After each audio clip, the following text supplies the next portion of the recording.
Greetings, fellow Empyreans. I am Ashrothi, and she just showed up in the last like 10 seconds. This is Zoria, my wingman, and it is February 21st, YC127. This is the Eve Universe Show. How's it going, guys? Hi, puppy girl. Hi, puppy girl. How's it going, dudes, dudettes, and everybody, all you capsuleers out there? It is Friday.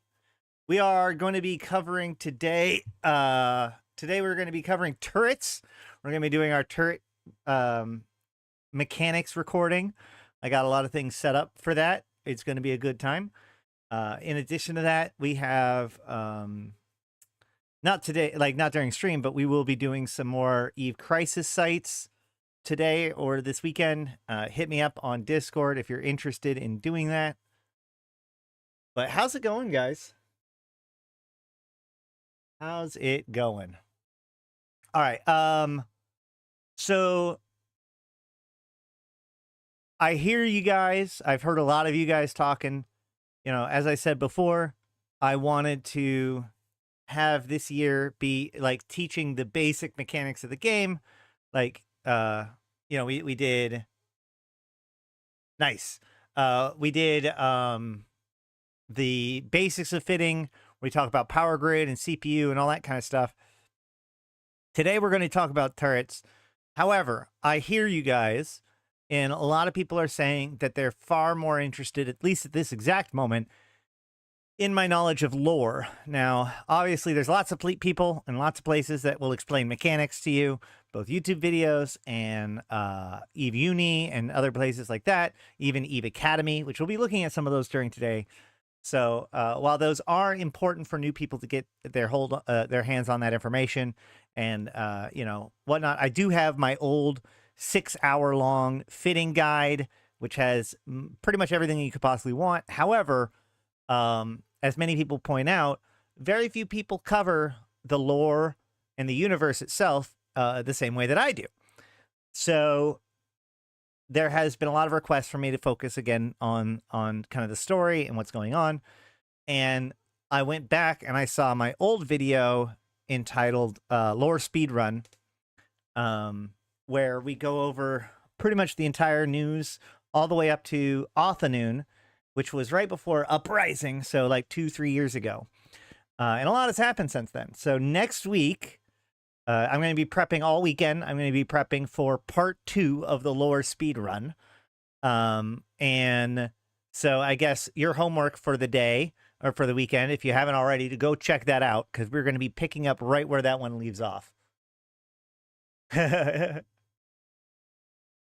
funny because, like, for a long time I've been called the lore guy, and I'm like, I do more than just lore. I got into biomechanics. But it is true that it isn't necessarily that I don't know mechanics is the reason why people focus on my lore stuff. But more importantly, very few people delve into the lore, especially not with the depth that I have for as long as I have. And I understand that.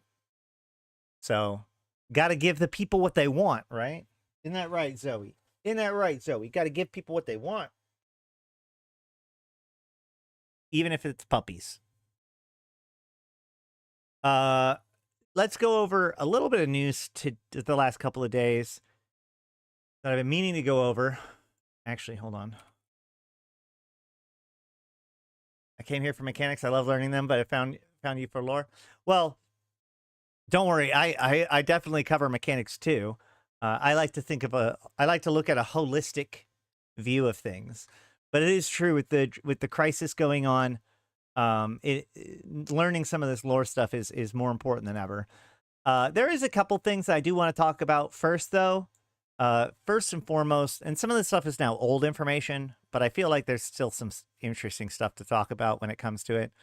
So we'll breeze through this real quick.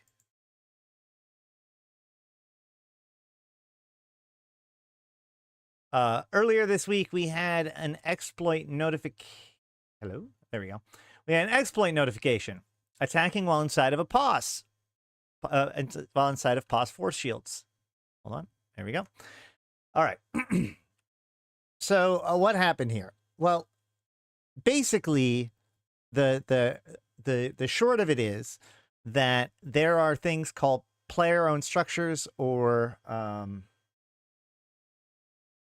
shoot, now I can't think of what POSs actually stand for outside of player-owned structures, but it's player-owned star bases, I think is what they actually are called. But you may or may not have even ever seen these things. They're now at this point relatively old. They were mostly replaced by the upwell structures, i.e. citadels, refineries, and engineering complexes. Years ago, back in like 2016, I think it was, is when a lot of the citadel stuff came out. But POSs are fundamental to the way that the early EVE Online works. In fact, when Sovereignty, player-owned systems, first was released, these dudes were the things that were used in order to control Sovereignty. He who had the most POSs in a system owned the system.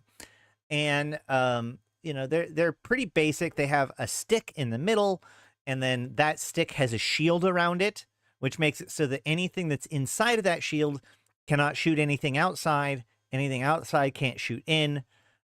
Actually, well, anything on the inside can't shoot anything, because you can't even shoot other guys that are on the inside.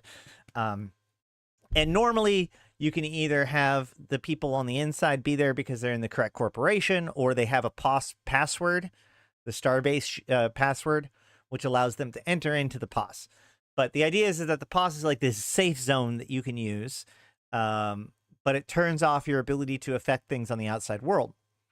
Well, as I said, POSs have been more or less replaced by upwell structures starting in 2016.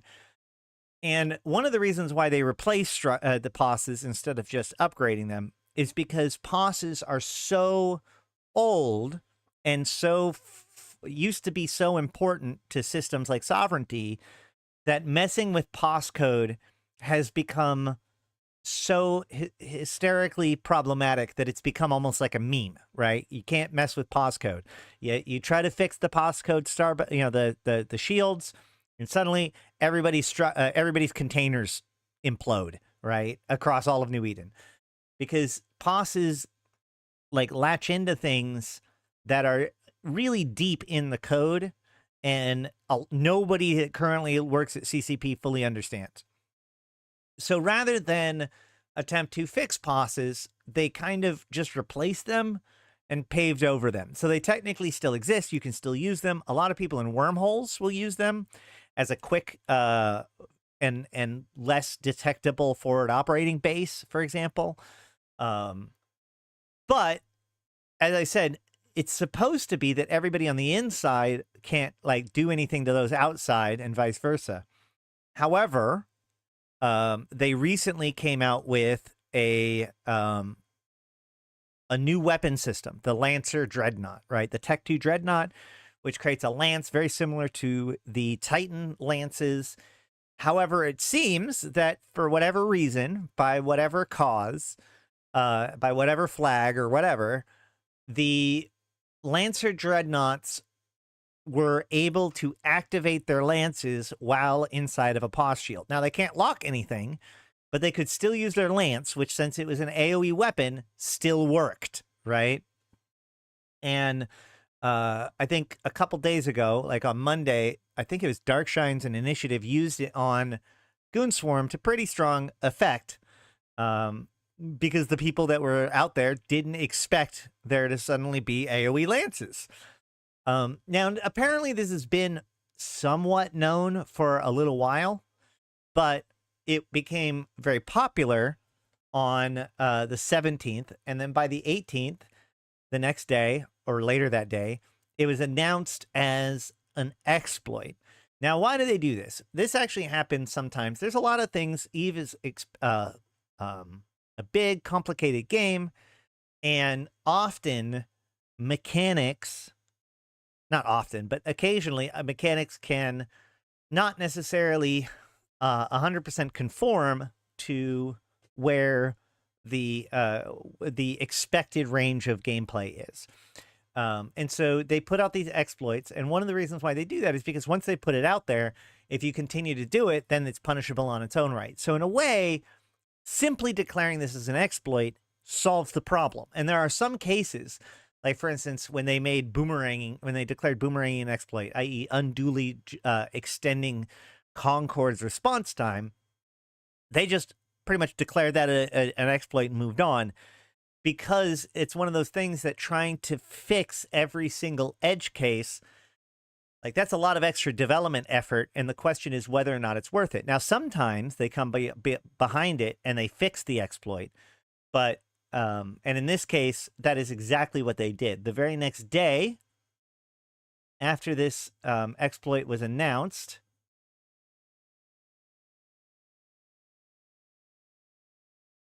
in the patch notes, we can see it is no longer possible to activate a disruptive lance from a Lancer Dreadnought while inside of a pause field. So, theoretically speaking, they didn't have to do this. They chose to do this probably because it was easy enough to do. Let's see if we can even see the equivalent. Let's see if we can see the effect. We can't see it there. It's not there. Nope. It's not something that we can see on our side. It was something that they could fix on their side, I guess. Is using a pause even useful anymore?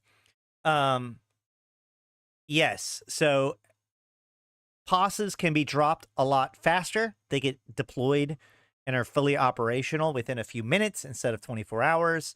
In addition to that, pauses are much more difficult to detect and go and, yeah, well, they're more difficult to detect and warp to once detected.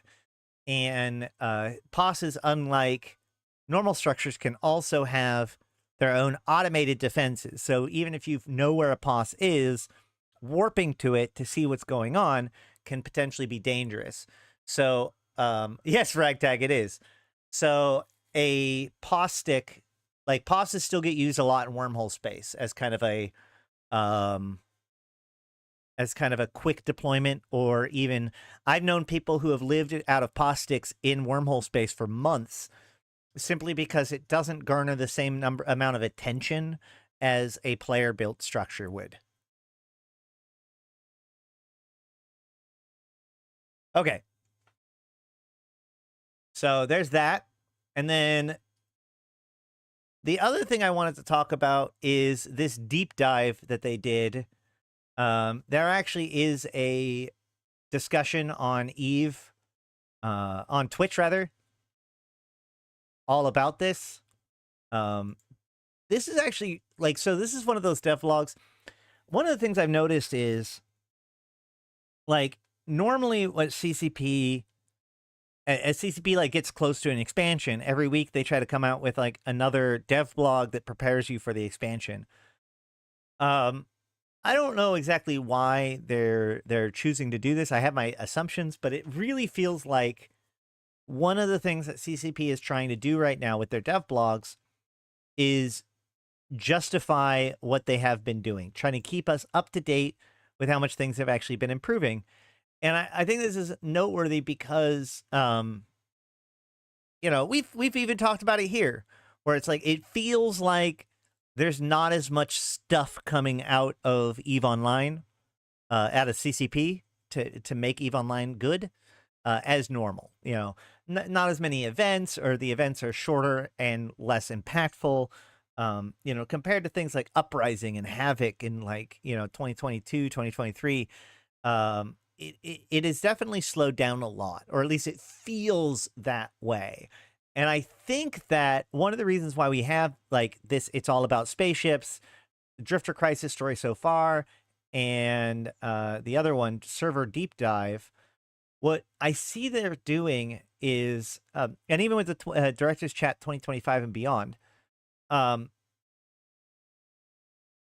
optimistically speaking, I can say that it feels like they have a lot of stuff that they're working on that are like lower end stuff, deeper systematic stuff.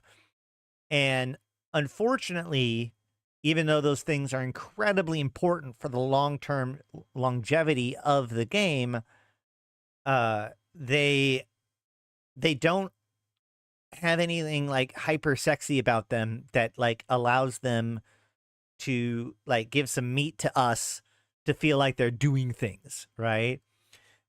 So I feel like a lot of what they're doing is they're trying to help us understand what they have in fact been doing, right? So they have this, it's all about spaceships dev blog, where they talk about what they have been doing. This is almost like, it's weird because it's almost like a republishing of the Revenant dev blog, just kind of talking about what they've changed so far.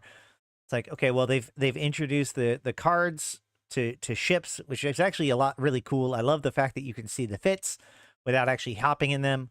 The ship view overhaul, and the boarding cinematics and all that stuff. They're trying to remind us, hey guys, we did a lot of UI tweaks. It's easy to forget about those, but we did those. And then in addition to that, we also have the Drifter Crisis story so far. There was a fear that there's a lot of people not really picking up on these things. So this really shows off how much people have been doing them and how interesting that they are. So far, as of this post, which is on the 14th, so 7 days ago, we were at even failures versus victories, but 20,000 sites completed with 1,500 ships lost and 70 trillion? Is that trillion?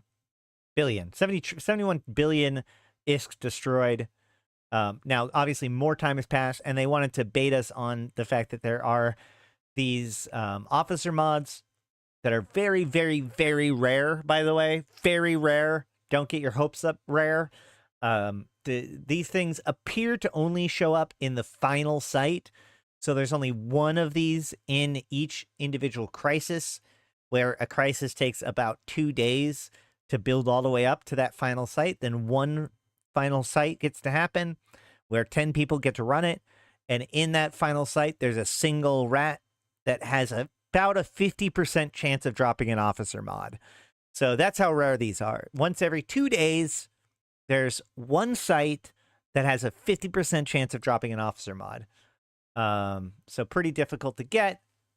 And the only other thing that's interesting to note about these is the fact that this still suggests that the storm is brewing. And this is why I say that this Drifter Crisis is only getting started. It's going to escalate before it goes down, almost surely. Looks to me like they're lowering our expectations just to hit us with Jove space access and the expansion. Yeah, I mean, well, again, like lowering expectations would be discussing what is coming. These devlogs are all backwards facing. These devlogs are about catching people up with what is going on. And that's why I feel like a lot of this is designed to speak directly against a lot of the angst that we've seen on Reddit and other stuff, a pushback against the narratives that nobody cares about the Drifter stuff, that, nobody cares about the cosmetic stuff, that CCP isn't doing anything, blah, blah, blah, all those sorts of things. These devlogs are designed to seem to be pointed at kind of going against those narratives, right? But today, or yesterday, or the day before, or whatever it was, we did get this server deep dive, The Power of Pretty.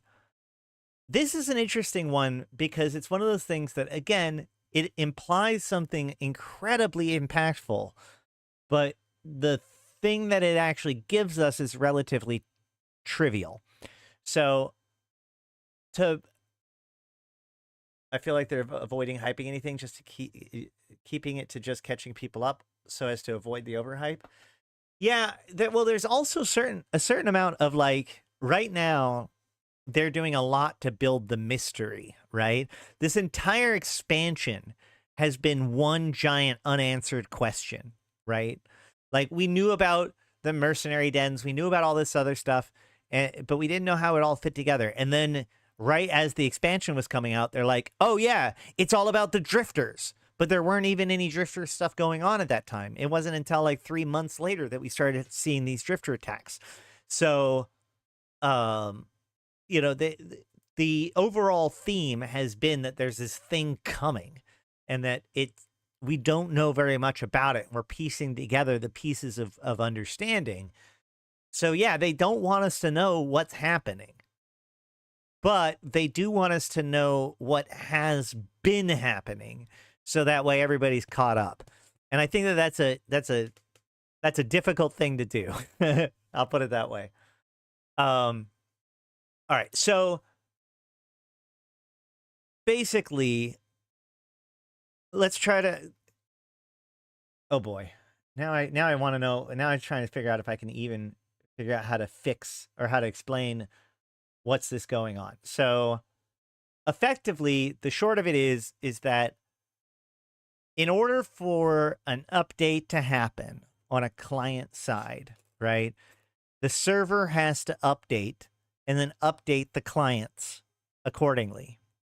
Now, EVE Online solves most of this problem with its 1 second tick rate. So effectively, every second, it takes in everything that has been ordered to happen, and it pools them all together, and it calculates them all, updates the state, and then pushes out that state update to all of the different clients within the area. Now, this means that all of the major calculations for what's going on has to happen in that one calculation cycle, right? And so this is one of those things that make it so that if there's a ton of stuff going on at the same time, that's what causes tie-dye. If it takes more than 1 second for it to do a second's worth of calculations, it has two choices. It can either pile up its stack, in which case it keeps piling up and piling up and piling up until it becomes too much and the entire thing creaks and dies, which is how it used to work before tie-dye, or it dynamically slows down the simulation, giving it more time to do each second's worth of calculations, which which is tie-dye, which causes it to not crash, right? But it slows down the simulation. Now, starting in 2016 or so, we start to see some attempts to move stuff off of the if they lower the 1 second tick rate, the gate campers will be able to lock faster ships, yay PvP. I mean, arguably, yes, because the 1 second tick rate is the reason why anything faster than 2 second align time is uncatchable. Because by the time that second tick happens, which is the first point in which somebody can have you fully locked, by that point you're already entering warp, in which case you cannot be caught. That's how that works. And so speeding up the tick rate would influence the ability to catch ships in theory, unless they manually enforced, not manually, but otherwise enforced that requirement. But what this means is that, like, as you're cycling your weapon, if you click it, and if it happens to be that you click it towards the end of the second, then it feels very responsive, right? It fires right away. If otherwise, if it waits until, if you click at the other end of the second, it could take up to a second for your module to start firing. And this feels very icky. It's the reason why a lot of times when you're weapon cycling, even when you red cycle, it like goes a half cycle past and then stops. It's because it has to wait for its next tick to receive its real update that it is no longer running, right? Now, like I said, in 2016, I think it was, they started a major project to move things off of the main calculation thread. And this effort was known as Brain in a Box. The biggest thing is that all of the attributes of the ships and, whatnot, the effects of your skills and all that kind of stuff, the calculations of the state of each ship in the simulation would be now maintained by a secondary process that was independent of the main processing thread, which made it so that, that cognitive load off of the main processing thread made it so that the entire server could remain more snappy, but it also meant that they could do more interesting and complicated processes, right?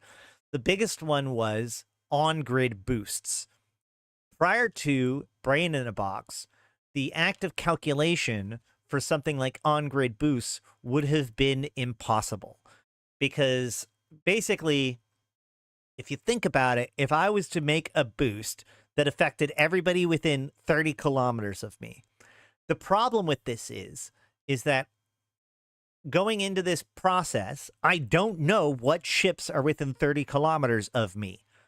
In fact, I don't even know what ships are on grid with me. The only thing that and by the way, by I mean, I'm talking about on a server level. The only thing that the server knows going into this process is all of the ships in the same system as me, anywhere within the same solar system. Because in order to know how close they are, I need to look at my location, and I need to look at their location, and I need to do a calculation to judge the distance between those two locations, and then and only then can I throw away that information or keep that information, depending on whether or not they are 30 kilometers away. Yes, this is why boosts were system-wide, because whether or not you were in the same system with them was the only thing that they quickly knew off the top of their head, right? Like, oh yeah, it just affects everybody in the same system in the same fleet. That's fine. But knowing all of the people within a period, a range, is actually a very expensive process. So there are very few range-based things like that. Smart bombs being one of them, right? But the idea is that by moving all of those systems to kind of a secondary process that can be updated independently, that is why we get things like on-grid boosts and booshes. The fact that we can teleport someone 100 kilometers straight forward and I can grab everybody within 6 kilometers of me, these are all things that came from Brain in a Box, right?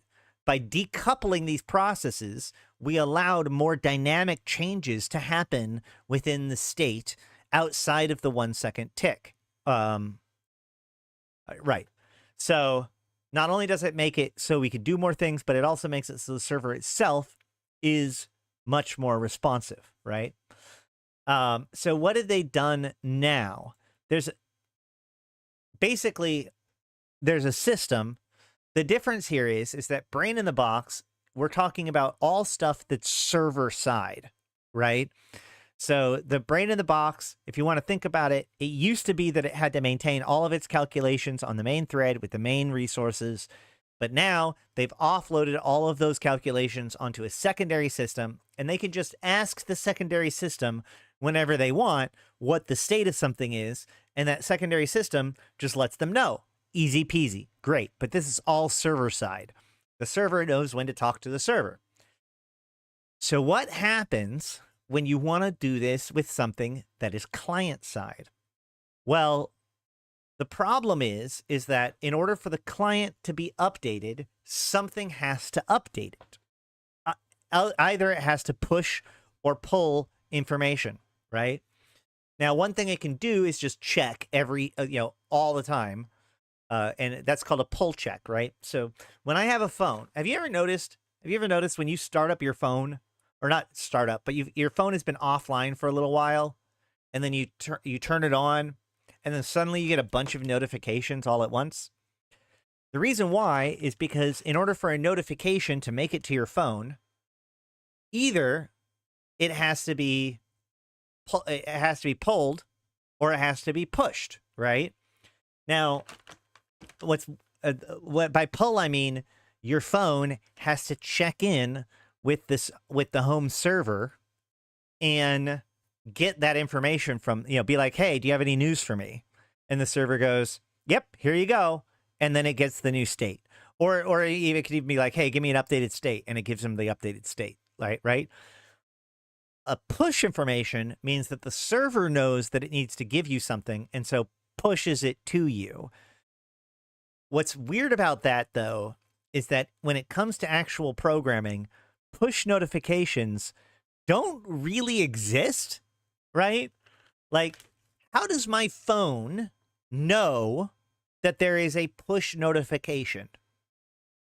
The server that it's talking to, the server that it needs to talk to, knows, but it's not like the server has a way to force a connection to that phone. So when a phone has push notifications, what's really happening is that the phone is pulling information every so often and checking to see if there's anything there. And a push notification just means that it's checking even when it thinks that there isn't anything there, just in case. So that way, if there is something there, it gets it right away. That's actually how real push notifications often works, is that there's some other service that's checking a lot and then just lets you know when there's something there, right? So the most common way of doing this is something called a messaging system, right? A messaging system, if I have one piece of my program over here and it's doing something, like it's doing a million different calculations. I need to load 500 pictures, right? And so I have a thread over here that's doing 500 pictures. And then over here, I have the main thread that's telling the user, hey, we're loading, okay? Now, I want this, hey, we're loading to work until this, I want this, hey, we're loading thing to show until the image loader is finished. Now, the image loader could hold on to a reference to that screen, the loading screen. So that way the image loader, when it's done, tells that loading screen directly, hey, shut off, right? That's one way to do it. That's a very tightly coupled way of doing it. But the problem is that we don't actually know what this loading screen, like the image loader shouldn't know what the loading screen is, shouldn't know how the loading screen operates. Might not even realize, maybe we'll want to change how the loading screen works, or maybe we'll want to do something totally different when the loading is done. We just need to know when the loading is done. So what we're going to do is we're going to make a whole messaging system, okay? We're going to create a system, we're going to create a process that holds on to anything that might be interested in the loading system, right? And they can register to be a listener on that system. And it says, hey, by the way, let me know when something happens. Here's the way to let me know, okay? And then the loader system sends to that communication system, hey, I'm done. And then that communication system takes that I'm done message, grabs the list of all of the things that are listening for that kind of message, and distributes that message to each one of them, okay? This is a way of making sure that everything stays up to date. Now, remember, the main one is the one tick system. So every second, all of the clients know to check in to get their new state. But this is something that could change at any time. And so there's a messenger system that's constantly checking for new messages, most of the time being told no. But every once in a while, well, the image is finished loading, and then it gets images finishing loading message, and it can do whatever they want. That's what CCP has done here. But instead of loading 50 images, they're loading skins, right? So I change a skin on my ship, okay? That update, the fact that I've clicked on that new skin, I can start showing it on my own client because I know that I can use it. I know that I have access to that skin. I can start showing it on my ship right away. That makes it feel super responsive. But I need to tell CCP that I'm changing my skin. This is actually why, if you've noticed that if you're in combat and then you try to flip a skin, it'll show it as flipped and then flip it off and then tell you that you can't do it, because your computer tries to anticipate what is going to happen. You've clicked that you want to switch the skin, so it starts the process of switching the skin. It sends it to the server. The server goes, wait a minute, you're not allowed to switch skins yet. That's rejected. And then it causes the whole thing to kind of undo itself, right? It flips back really quick. But in the event that you can switch, it tells the server that you're switching. The server gets that update, but now it needs to push that update to every single client that is currently connected. So this means it needs to send that message to every other client that is eligible or that needs to know that piece of information. This is a big deal because this is an arbitrary amount of bandwidth just for one single ship skin change. But more importantly, the problem that we run into is we go all the way back to the beginning. How do we know what ships need to be updated as to what skin I'm wearing? If I can't see your ship, if I'm somewhere else in the solar system with you than you, if we're not even on the same planet than each other, then what skin you have on is irrelevant to me. I certainly don't need real-time updates of messages to let me know that your skins are changing. At worst, this is at best, this is wasted processing. At worst, this is intel tools that could be used by somebody who's monitoring this stuff to actually tell information that they're not supposed to have if that information is embedded in the skin update announcement, right? So the question becomes, how do I know who's eligible? Well, as I said before, we would have to tell by checking against every other ship within the solar system. And, you know, boosts are one thing, but skins could be happening all the time, and arbitrarily a high amount of times. There's no limit for how often skins could be changed. Actually, hold on. Another good example of what this is. A good example of this is why directional scanners have to operate the way that they are. They have a limit on them, and you can't spam it, because the act of doing directional scan is a very heavy operation, because it has to determine your distance to every other ship within the system to see where, or well, every other celestial, every other thing that you can see on D-scan. It has to check your distance to all of those, so that way it knows what to put on your D-scan and what not to put on your D-scan, right? So what they've done here is with Quasar, they are now keeping track of who is on grid with each other. This was something that, like, obviously, like, it's a thing, and it's always been kind of important to us who's on grid with who with each other.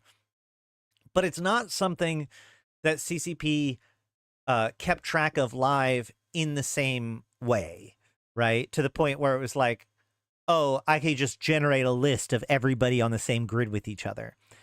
That would be a very handy thing to have, but that is a whole separate process, right? On top of everything else that's going on, to make sure to maintain buckets, and move people between these buckets as they move around between grids. We already have one of the biggest costs to tie-dye and to processing is people moving from one solar system to another, because they have to transmit all of the state data from one server to another potentially. So while it's not that bad, we do need to keep track of where they go as they move bubble to bubble, because remember, as you warp, like, you basically, as you're warping, you're going between grids multiple times a second, just like a butt ton. So you can see, as they move between bubbles, there's different loads to the system to keep track of all of this. However, Quasar has given them the ability to do this. So now they have split out from everything else. They can monitor who is near who, which is an immensely useful piece of information for doing a lot of their calculations. But in this case, the major function is skins, right? This gives them a list of who they need to send those Skinner update messages to. So they don't have to generate the list every single time anymore. They can just be like, hey, send this to the entire list. And the list is already just maintained. And what this allows them to do is update skins more than once a second. Now, those notifications can happen just whenever. You can see how fast they can flip them multiple, like 10, 20, 30 times in a second. It doesn't matter, because they're no longer tied to that 1 second tick. The dream would be more and more of these functionalities could be moved over to this different system, which could theoretically help not only like in the near term, it could reduce cognitive load, thereby like reducing, well, or rather increasing the amount of people that are active before tie-dye starts to kick in, right? We could have bigger and nastier fights without tie-dye being as much involved, although granted, we'll just find bigger and bigger and bigger nastier fights. But the goal would be to see, this is just one small step from getting rid of the entire 1 second tick concept altogether. Now, granted, it is way far from that, but you can tell just by how much like this conversation, if there's anything that you've learned from this conversation, if you're still here, by the way, thank you for staying, like the stream. I know this has been kind of a boring one, or at least not your typical one. But this is one of those things that is like a really complicated, difficult programming problem that will, in the long run, probably see numerous wins. Like Brain in the Box was another good example of a project that took them almost a year to complete. And at the time, basically all it did was make it so that it was the same as before. But then over time, they were able to make it better and better and better and get cool things like booshes and command bursts and, etc. So in the same way, this is like this whole quasar thing is their attempts to revolutionize the way that they are processing things, changing out the engine as it's running live down the highway, which is a pretty incredible thing. But in a lot of times, these things basically just kind of amount to everything sort of remaining the same from our perspective. So and this is something I felt before when we were talking about the changes that CCP has been making and whether or not CCP has been doing a lot. I feel like there's a lot that CCP is doing that is difficult for us to appreciate as players, but in the long run will do a lot for us.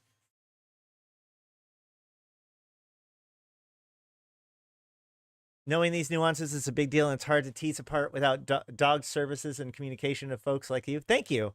Yeah, I mean, I spent years doing software development, so I did, my bona fides. I spent 5-6 years doing Android development. That's why my go-to example was on the phone.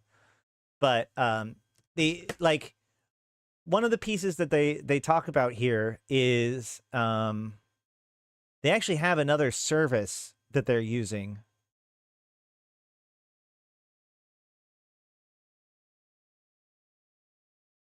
Does it say it? Where? I thought there was a link. But yeah, that for those of you who have tried to understand what they're saying here, didn't quite understand it.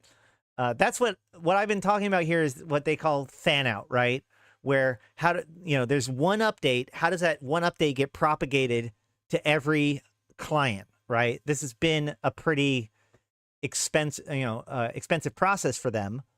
And so they're saying that they've gotten a 27 times increase in the processed data compared to simple transitions between solar systems. So it's allowing them to monitor changes in where you're at within the solar system 27 times faster than transitioning between solar systems, which is good.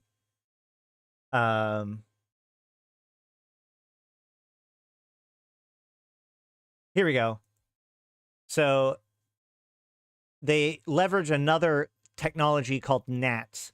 This is their message distribution system. So they're working with robust processes. I mean, like, look at these companies that are used, and that messaging state allows anything like this is a very modern way of processing stuff. As I said before, you're loading up a bunch of stuff, or you've got this process over here doing stuff, and you've got this cluster of processes that are all designed to respond to this thing that happens. It just sends up a message, and then the message the message broadcaster takes that message. It has a list of all of the different agents that are listening for that message. And so it posts that message to all of those. So this NAT system basically solves that fan out problem for them. It allows all of the clients to receive the message about the in this case, ship skin changes. So that's that one. I'm glad that you guys appreciated that. It was one of those, this is one of those dry technical ones that me as a software developer, I read this and I'm like, oh, that's really cool. That's really interesting. And then when I start to try to explain it to somebody who's not a software developer, I get about halfway through and I'm like, I don't know if they're following this or even give a shit. So I appreciate it. If you do give a shit, if you do appreciate it, let me know. It's very useful to me to know that you do. Either way, let us get on with the main event.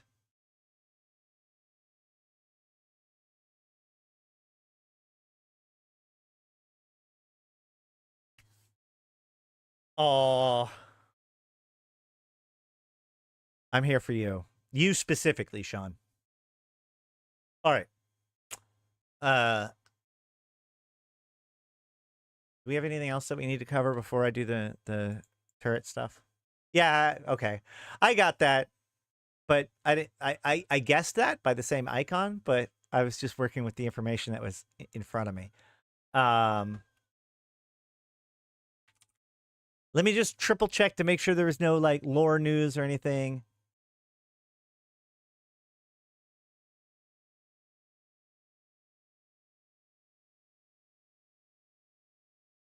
Nothing else I need to cover before we jump into the big stuff.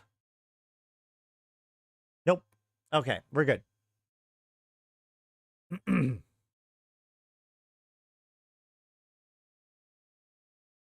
Greetings, fellow Empyreans. I am Ashtarothi, the voice of New Eden, and today we are talking about how to play EVE Online in 2025, Turrets Edition. EVE Online is an incredible space game, and at some point, most players will encounter another person or another ship and feel like causing spontaneous deconstruction of their hull, i.e. blow them up. And the various weapon systems in the game are used in order to do just that. There are two major kinds of weapon systems in EVE: turret systems and missile systems, and each of them operate with their own mechanics. However, today we are going to be discussing the far more commonly used one throughout all of the empires: turrets. Turrets are, as I said, a very important piece to the weapon systems of EVE Online. All four major empires use turrets. And turrets are the probabilistic version of the probabilistic weapon system, i.e. there is probability built into it, as we'll look into. So today we are going to be talking about the mechanics of turrets, the kinds of turrets, and how to affect those turrets, i.e. ammunition, skills, piloting, etc. And then we will also look into a special kind of turret, the drone. But first, let's talk about turret mechanics just broadly, okay? Turrets, as I mentioned earlier, turrets, as I mentioned, are a probabilistic system. So they operate around this 1 through 100 chance. So you could say that if you roll like 100, every single time a turret shoots, it rolls a 100-sided die, and it generates a number based on that. And that's how it creates both its damage and its its chance to hit. All right. So we can come here to the EVE University website, where there is turret mechanics, and we can look into the fact that there are two different pieces of information that are relevant to how hard and how likely we are to hit. The first is range, and the second is tracking. Okay. Range is divided into two different stats. One is optimal range, and the other is fall off. Now, for the purposes of this, we got to assume that the target is not moving in any way. That's tracking. We'll get to that in a second. But optimal range represents how far away a target can be, assuming it is I like to say a broadside of a barn, right? So a large, unmoving target. Optimal range is the furthest you will have a 100% chance to hit that target, right? And the fall off is the distance it takes per standard deviation from that optimal. So optimal plus single fall off is the amount of distance it takes for you to hit 50% chance to hit that broadside of a barn. And the second fall off, that accuracy is reduced to about a little less than 6%. So by second fall off, a little bit over 6%, 6.25% at second fall off. So pretty much by your second fall off, you're already not able to hit the opponent at all. Now, that's only half of the equation. The other piece of it is tracking. Tracking is how fast your turret's guns can actually physically move, right? So you've got this ship that's going across your horizon. It's traveling around your ship, and as it travels, the turret has to keep up, right? If the ship is traveling around your ship fast enough, your turret won't be able to keep up, and it won't be able to track. Here's some good here's some videos from the EVE Academy website, which is another very good website. We can see turret fall off starts at first fall off. It's 100% chance to hit. As it travels to your optimal plus fall off, it'll reduce to 50% chance to hit. And then at second fall off, it'll be at 6.25 chance to hit, and it'll go down from there, right? Beyond first fall off, your chances quickly fade to basically zero. Tracking allows us to keep track of a ship that's going around, how well our turrets stay up to speed with that ship. So if a ship is going faster than our weapons can track, then it can often avoid the damage that we are trying to do, right? A good example of this, and what it's pointing out here is this is how fast it goes across your horizon.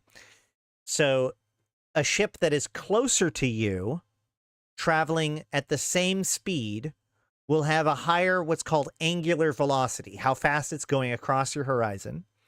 Whereas a ship that is going the same speed further away will actually be crossing, because it's further away, will be going slower as far as angular velocity goes, right? That's just how angles work. It has to travel further to go the entire 360 degrees, so it has to go faster to maintain the same angular velocity, all right? So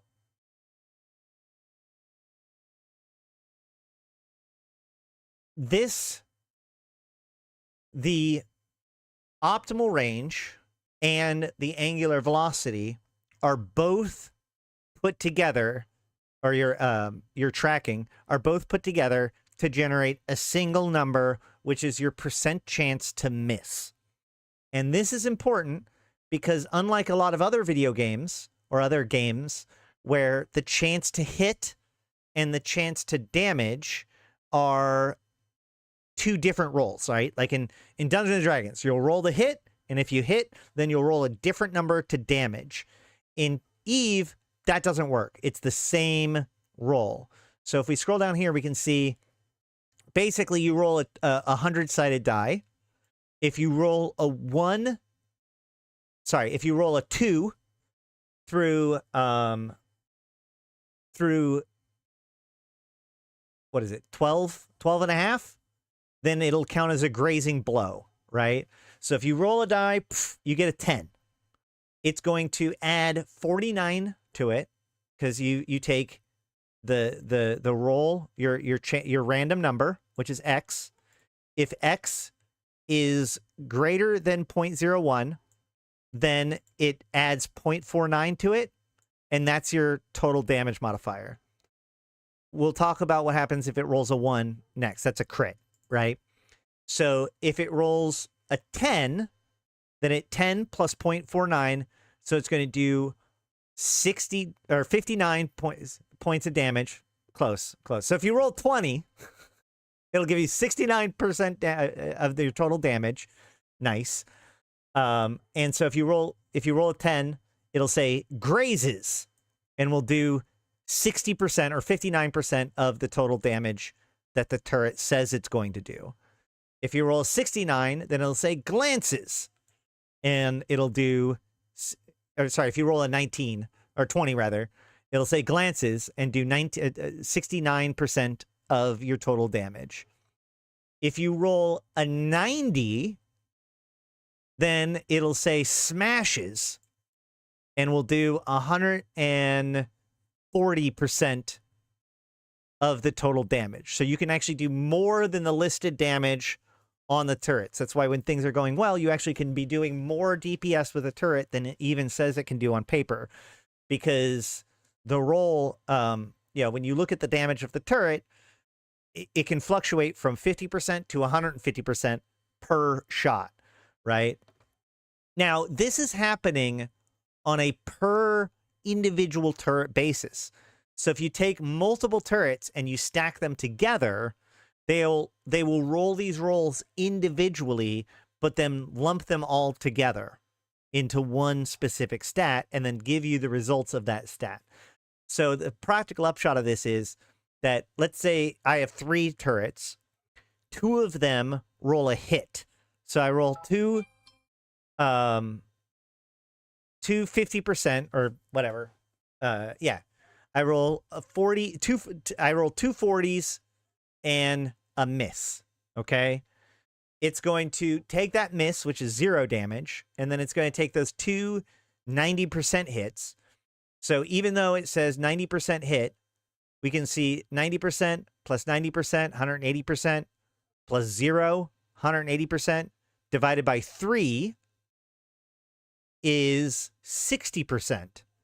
So it's actually going to report a grazing blow, even though the 2 hits that did hit are actually doing hits. So none of the 3 shots did a grazing blow, and yet the combined report of all 3 turrets is a grazing shot. So how do these 2 things factor in with each other? Well, this chart, smashes, penetrates, hits, glances off, grazes. What you do is you take your percentage chance to miss and you cover up the top of the chart, which at this point is the bottom of the chart for this one. So if you have a, let's see, a smashes is anything from, looks like 75%. If you roll a 75 or above, you're going to get a smashing hit. Okay. Yes, this is our very nerdy stuff. This is the deep level understanding of this sort of stuff. So let's say if I roll, so I have from 75 to 100. If I roll a 75 to 100, I get a smashing blow. But let's say I have a 25% chance to miss, either because of them being further than my optimal or because my tracking is having difficulty, whatever it is. I have a 25% chance to miss. That means any hit that will be a smashing blow will instead be a miss. So if it rolls a 50%, it'll be like, okay, great, you hit. If it rolls a 60%, it'll be like, all right, great, you penetrate. If it rolls a 90%, it'll be like, you miss. So that's where misses come from. So in that previous explanation I just gave you, with 2 of them rolling 40s and 1 of them missing, it could very well be that I had a 15% chance to miss, and I rolled a 40, a 40, and a 90. which would give me a 90% damage, 90% damage, and a miss, which total gives me about a 60% hit or a grazing blow for all three of those turrets if you glump them together. So what this means is that if you have a bunch of turrets, you will see, if you're hitting well, you should see more smashing, and if you are hitting worse, you're going to see more grazing, right? Now, this doesn't mean that there's more grazing blows happening. There's actually just as many. 12.5% of all of your shots are going to be a grazing blow.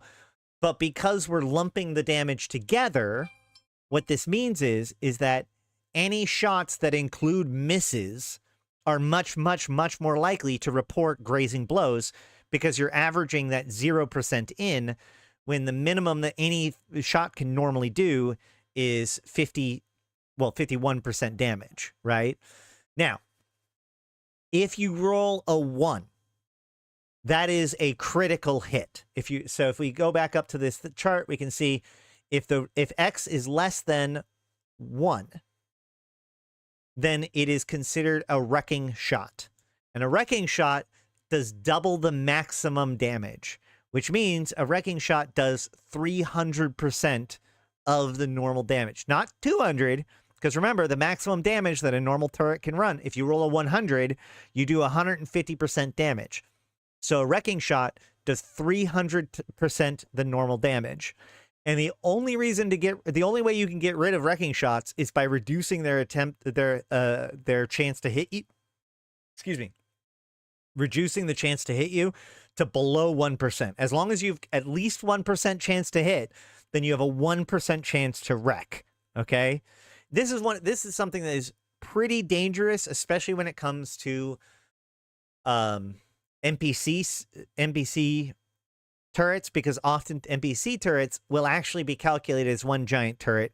One of the really good examples of this is like the Drifter battleship in the Abyss, right? It has a shot that's a single shot that's a lot of damage. So you can make it so that the battleship, it's designed so that way you try to make it so the battleship almost can never hit you. But almost never isn't the same as never. And because of the chance to hit you is so low, if it does hit you, chances are it's going to be a wrecking shot. So that's how you get those NPCs that suddenly just completely wipe out your hit points. You have a 1% chance each shot of just getting wrecked, okay? However, if you are going to, you as a pilot often have multiple turrets in your rack that are all shooting at the same time.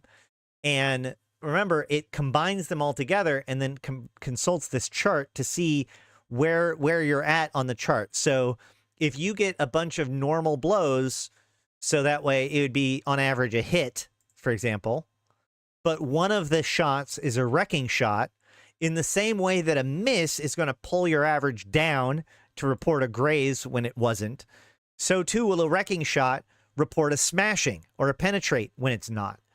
So this is why, even though that there is the exact same amount of chance of getting a glancing blow or a grazes, if you have a high % chance to hit versus a low % chance to hit, you know, you're still got just as much chance of rolling a 12 either way, 12 or below. When you combine them all, misses make your shots look more like grazes, and crits make your shots look more like smashes. So you can monitor how well your shots are doing that way. And if you want to monitor them more closely, you can always split your rack and watch the turrets shoot individually to see which ones are, whether or not you're missing, how often you're missing, etc. This is also why Triglavian weapons, which use only one turret at a time, we'll be talking about the different turrets later, they feel so much more impactful when it comes to wrecking shots. Firstly, they see wrecking shots more often than any other ship. You know, a ship with 4 turrets is going to see the report of a wrecking shot a quarter of the time as a ship with only 1 turret. Because in order for that ship with 4 turrets to register a wrecking shot, you have to get a 1% chance on all 4 turrets, right? So that's like a 1 in 10,000, I think, chance off the top of my head, of actually seeing a wrecking shot. Whereas a wrecking shot with a Triglavian ship is going to be a 1 in 100 chance. So you're going to see them a lot more. In fact, the chances of you seeing a single wrecking shot with that weapon, with that ship with 4 turrets, is the same chance as seeing 4 wrecking shots in a row with a Triglavian ship. So this is one of the reasons why people perceive these things differently, okay? The other, is it 1 in a million? There you go. The other piece to that is that when a Triglavian ship does a wrecking shot, it's effectively wrecking with the entire rack. Whereas, obviously, to wreck with the entire rack with a normal ship, you have, each of those individual turrets have to get a wrecking blow. So it's a little bit different, but we'll talk about the individual turrets when we get there. I just want people to understand the mechanics of turrets very, very thoroughly before we start talking about the different kinds of turrets and what they do, okay? Because the turrets you choose and the ammo you choose for those turrets affect these numbers, okay? Both damage and application. So with all that said, let's look at the different turrets that we have available. Each of the 4 races have their own turret system. Sort of, actually. Each of the 4 races has a turret weapon system. However, the Gallente and the Caldari, both originating from the same source and having the same fundamentals of technology, both use the same turret system. So, and then, of course, the Triglavians, being the special snowflake race, have their own turret system. So there's 4 turret systems, 3 for the primary empires, and then the Triglavian weapon system. So right here I have what's called a Praxis battleship. The Praxis battleship is pretty unique in the fact that it doesn't require skills to fly. We can see here that the requirements to fly this ship is Spaceship Command 1.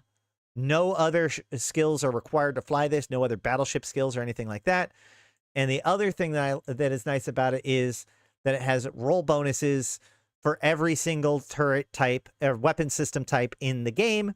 So this can be used with any weapon system equally good without requiring any skills. So we're going to just use this as a comparison tool for today. And we see, if we go into our fitting tools, we sort by high slots and we come down, we see that there are energy weapons, hybrid weapons, projectile weapons, and precursor turrets. Those are the types of turrets: energy, hybrid, projectiles, and precursor. Okay. Energy and projectile are basically opposites of each other.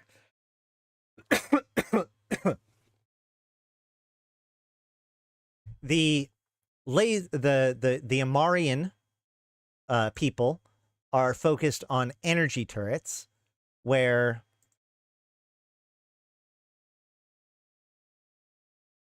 they have very far optimal range, pretty good tracking, but a very, very short fall off. So we can see Mega Pulse Laser 2.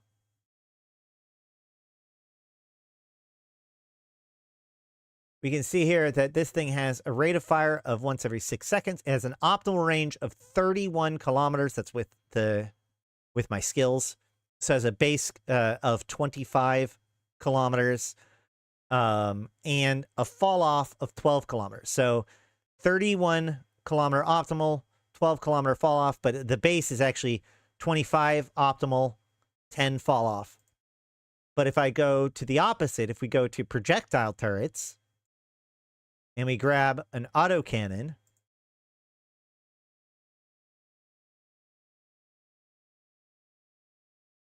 this is the Mega Pulse Laser, which is the heaviest one, right? So if I look at this one, I can see that it has an optimal range of 6,000 with a base of 4,800 and an accuracy fall off of 25K with a base value of 20K. So you can see already, like, the optimal for the lasers, they have a much further optimal. In fact, we can go to the compare tool.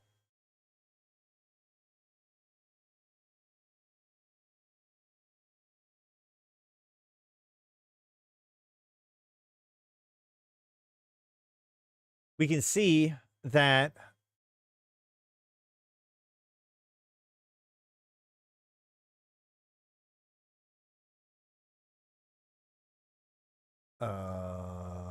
fall off. We can see that the accuracy, the fall off and optimal range are basically opposites of each other. Not totally, but close, right? So the autocannon has a very long fall off and a very short optimal range, whereas the laser has a very long optimal range and a very short fall off. The other piece to this that is maybe more difficult, like is harder to suss out on all this, is the reload speed, which is important. So we can see that the reload time for the autocannon is 10 seconds, whereas the reload time of the laser is 0 seconds. It's instant. This is important. So all these things come together in how these two weapon systems fight, all right? With an autocannon, you are almost never going to be at your optimal range. You have such a far fall off and such a close optimal range, chances are you're going to be fighting somewhere in your fall off, which isn't actually all that bad. It does mean that you have some chance to miss, but the other piece to note in this is the tracking. We can see that the autocannon has a much higher tracking than the laser pulse rifle, right? A mega pulse laser. Now, this is actually because this mega pulse laser is designed to be able to track at 25 kilometers. That's its optimal range, right? Whereas the repeating autocannon is designed to fight at 5 kilometers. That's its optimal range. So remember we talked about earlier, the closer something is, the faster its angular velocity compared to its actual velocity. So the higher the tracking is going to need to be. So what this means is because the Mimitar pilot with his repeating autocannon usually fights in fall off, it actually means that he has a relatively good chance to hit. It's just those his hits will degrade as it gets closer and closer to his fall off. So you can hit. There's a broad range of being able to of engagement with the Mimitar pilot. He's able to engage from basically 5 kilometers all the way up to 25 kilometers, and it does get it's a balancing act between tracking and range, such that the closer you are, the better off you are, but you're still hitting just fine all the way up to 2,500. It's just you're somewhere in that range. And what's important here is that changing ammunition, i.e. changing what that turret is good at, takes a long time. It takes 10 seconds. So whatever you're stuck with, whatever your ammo you've chosen, you're pretty much stuck with that during the engagement, and changing your ammo is a big cost, okay? Whereas with lasers, it has a very specific optimal and a short fall off. Now, this 10 kilometers may not seem like that short of a fall off, but smaller weapons have a smaller fall off, and all things considered, it is a pretty quick fall off. A good example, actually, a better example would be if we go to the smaller weapon systems and we see pulse laser, we can say small focus pulse laser, we'll see that its fall off is 2,500 meters. So this thing is going to it's going to be fine all the way up to 6,000 kilometers. So it's going to get up to 6,000 kilometers, and then within 2 more kilometers, it's going to basically have fallen off, right? So lasers want to be at their optimal a lot more. And so as such, they have ammunition that changes out every second, or in 1 second rather, because the different crystals that lasers use affects its optimal range. So whereas a Mimitar pilot will attempt to adjust their range in order to be able to hit better, but has some flexibility in their range based on their long fall off, a Mar pilot will likely be, as they change range, turning off their weapon system and changing out their crystal to change where their optimal range is to maximize the amount of damage they're doing for the same amount of optimal range, right? So that kind of is just one way in which lasers and projectile turrets are opposites of each other. Another way that they are opposite of each other is in cap cost.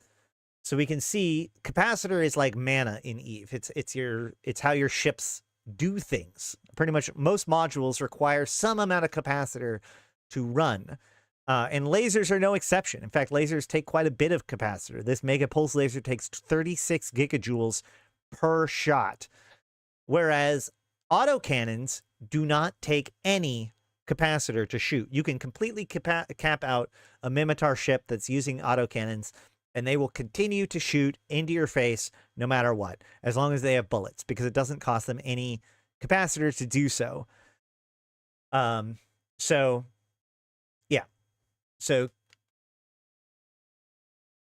lasers have good optimal range, short fall off, high, good application and damage.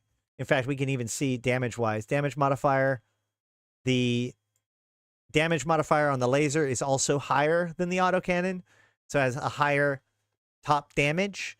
But remember, the laser is much more precise as to how it applies that damage and requires you to switch out to the correct crystal in order to do it, whereas the projectile damage has a much more likely to do whatever it manages to get done.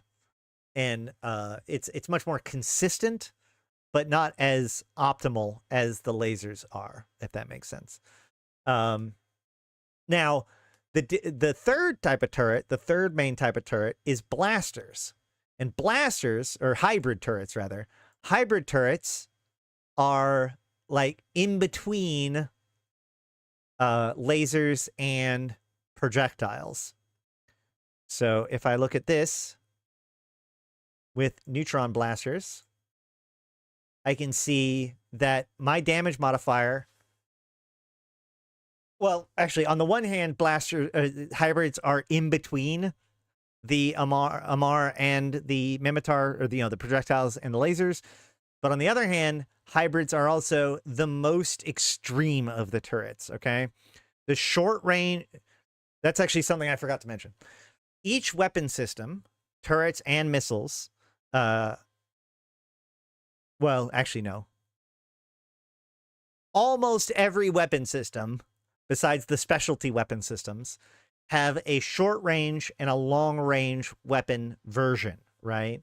So for lasers, we have pulse lasers, which is what we've been talking about, but we also have beam weapons, right? With autocannons, or with projectiles, we have autocannons, which are the short range, but then we also have artillery. And then for hybrids, we have blasters and rails. Now, the long-range weapon systems have their own unique properties, so we'll talk about those in a second. But the spoiler, I guess, is that hybrids have the most extreme ranges in the game. The short-range hybrid weapon system is the shotgun of EVE. Very short range, very, very high damage. Whereas the railguns are the longest range weapon system in EVE, the most snipery of all of them. So we'll get to long range weapons in a second. We're looking at blasters right now. So just looking at this blaster, we can see that it has a reload time that's halfway between the lasers and the artillery, or sorry, the lasers and the autocannons. It has a cost. It does have a capacitor cost at 12.74 gigajoules, but that's not as high as the 36 gigajoules, but obviously more than the 0 gigajoules of autocannons. It has an accuracy fall off of 10 kilometers and an optimal range of 7.5 kilometers. So again, this is very, very short range. It's actually not as short range as the repeating cannon, right? The repeating cannon has a 4,800 meter optimal range. 7,200 is less than that. But if we combine the two, we see 7,200 plus 10K is 17K. That's the let's call that the engagement profile of this weapon system before skills, 17K. So that's up to first fall off. Whereas with the autocannon, it leads up to 25K, right? So the autocannons have a shorter optimal range, but an overall longer engagement profile than even blasters do. That's why we say that blasters are the shortest range weapon system in the game. Because oftentimes repeating cannons aren't operating at their optimal. They're operating somewhere in their fall off. They're designed to. But as a result, we see that the blasters have a much higher tracking than even the repeating cannons. Hold on a second. Let me see if I can do this real quick.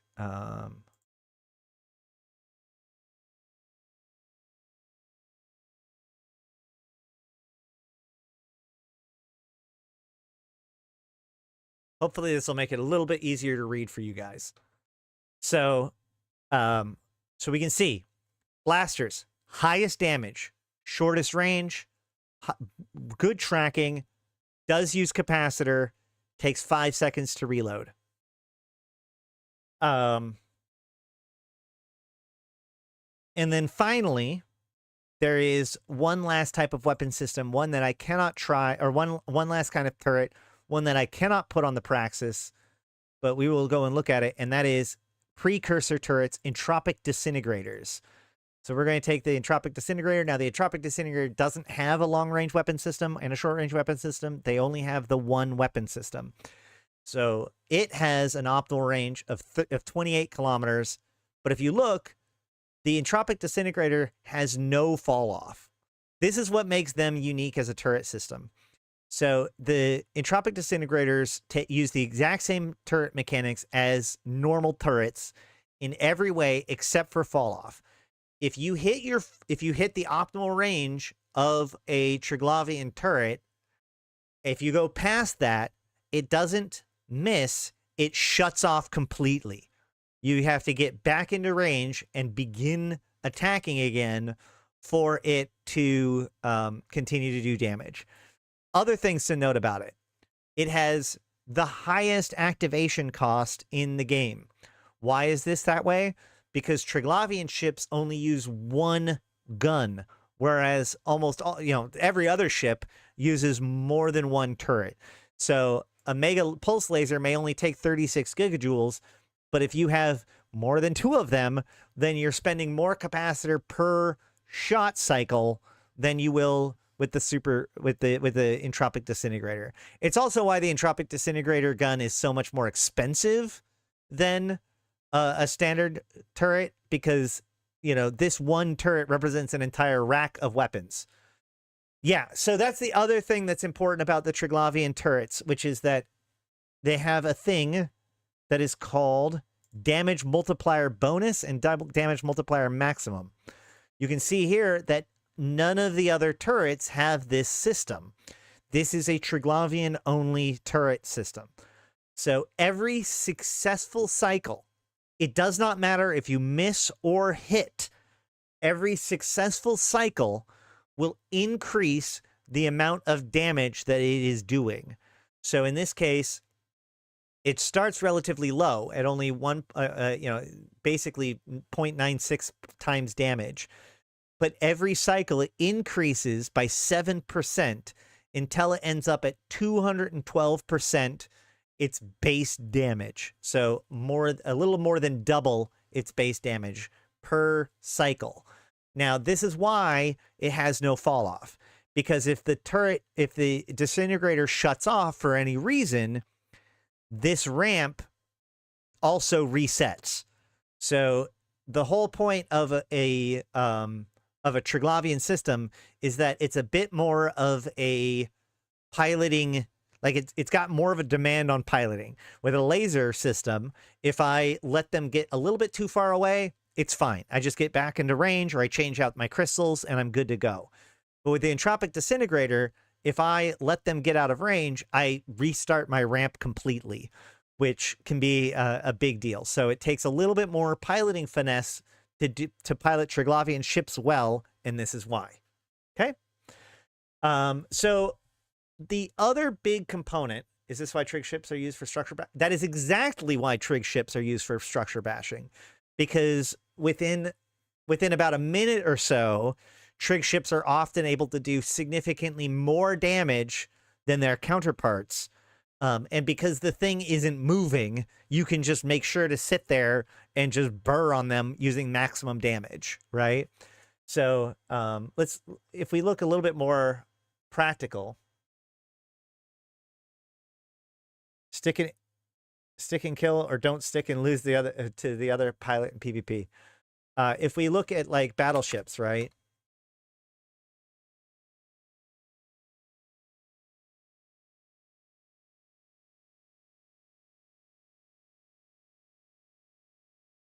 So this battleship, I'm just going to pick random battleships that I have. This battleship, using short-range ammo, does 735 DPS. That's a good amount of DPS. It's going to do 735 DPS. Fine, right? But if I go to the Leshak,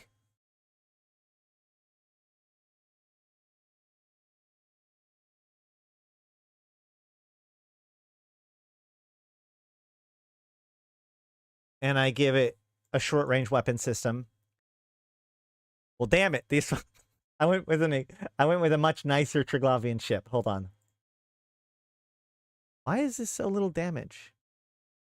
I guess it's only got one damage marker. Let's.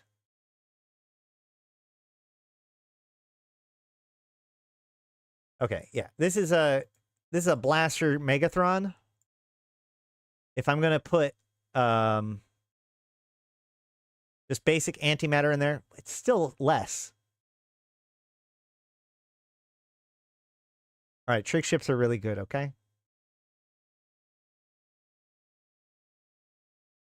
Well, the other thing is that the other thing that's worth noting is that this this Megathron is 500 million or 450 million, 420 million, and the Leshak is 1.6 billion. So there's that. That's a big piece of it. But no, to get a better idea of it, let's find a Leshak build that isn't stupidly blingy.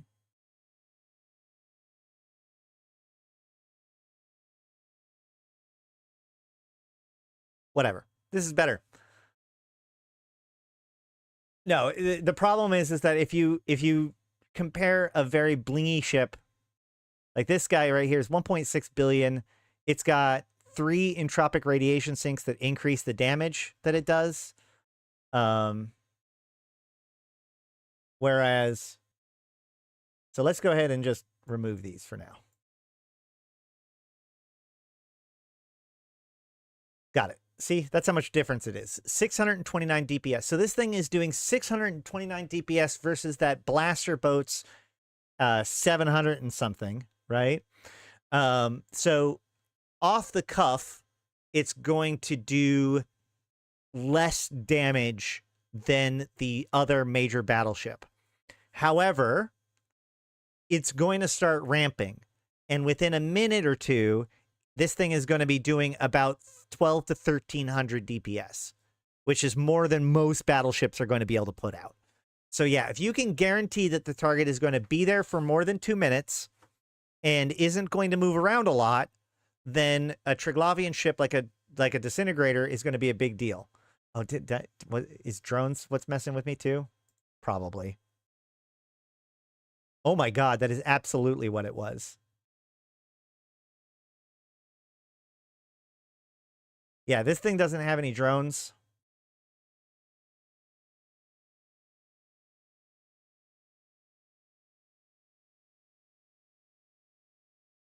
And with standard antimatter, it's going to do 776 damage. This Triglavian ship, even with its entropic disintegrator, or its damage bonuses, if I remove drones and put in their short-range weapon system, we can see it's 589 DPS. So, yeah, prove my point. So Triglavian ships will start with a lower, starting damage, but if they're allowed to ramp up, then they can do extremely high ongoing damage once it can ramp up. So they're particularly good at destroying structures because of this, or in general, punching up. This is why things like Kikimoras are good at killing battleships or whatever. In fact, I was actually going to start this. I was going to start today. Shoot, I just remembered. I was going to start today with a scenario, but which is that like you're out there trying to do your missions. You've got your battleship with your big weapons, and then a Nurgle comes in and goes suspect by attacking your stuff. And you're like, that Nurgle, it's just a frigate. It's a tiny little thing. I'm a giant battleship. I'm big and scary. Oops. You know, there's no way this little thing is going to be able to get me. So you decide to shoot at it. And by shooting at it, you allow it to now shoot at you. And 10 minutes later, 10 very frustrating minutes later, you are blown up and the Nurgle is fine. What really happened here? The problem that we have here is that this Nurgle is going to be going fast enough and it's small enough that that your giant guns with terrible tracking can't hit it, right? But it has a turret. The Nurgle has a turret that can ramp up. In fact, the Nurgle, you can see here, has a bonus that says that it can actually increase the amount that the maximum that it can ramp, right? So this ship can actually ramp higher than even other Triglavian ships. So by the time that 10 minutes is over, this Nurgle is doing an incredible, way more damage than you would expect from a frigate against that battleship, and the battleship simply cannot kill the Nurgle. Yeah, I did mention signature, like it's smaller, which is signature radius. Signature radius does make it easier to hit, but this being a frigate is so small that it is hard to hit. This is why you should never trust a Nurgle in high sec. All right, so the last significant thing that we need to focus on when it comes, so we've got turret mechanics, we've got tracking, we've got range, and like I said, signature radius impacts in the fact that a bigger signature radius makes it easier to hit, because if you think about it, if something's moving quickly but it's huge, you're still going to have an easier time hitting it. Until it's going so much faster than your tracking that your guns literally just can't keep up at all. You know, likewise, if something's very far away, but it's big, it's going to be easier to hit. Yeah. But the main thing that affects all of these turrets that we haven't talked about is ammunition. And the reason why we haven't talked about this is because ammunition affects things in different ways. Actually, hold on. Take 1 second. Before we talk about ammunition, I forgot. We need to talk about long-range weapon systems. We've talked about all those short-range weapon systems. Signature radius also affects lock time, which can be the basis of an entire fight on first salvo advantage. That's absolutely true. The smaller the signature radius, the longer it takes to lock them, and you can't shoot what you haven't locked yet. That is a very good point. Now, we've been over the short-range weapon systems, right? The blaster, the autocannon, and the pulse laser. The long-range weapon systems, each one of them, I like to think of it as what it is that they're good at, right? So the long-range weapon system, the hybrids, as we've already talked about, is the longest range of the long-range weapon systems. Here, let's go back here and look for... Excuse me. Not extra large, large. Tachyon laser versus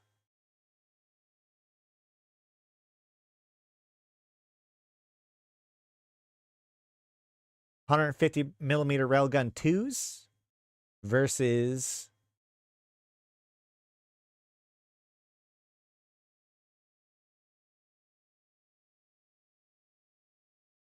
1400 howitzer artillery.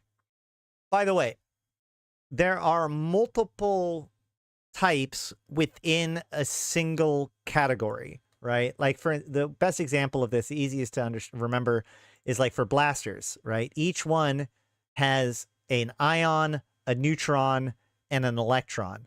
With, if we put these all in compare tool,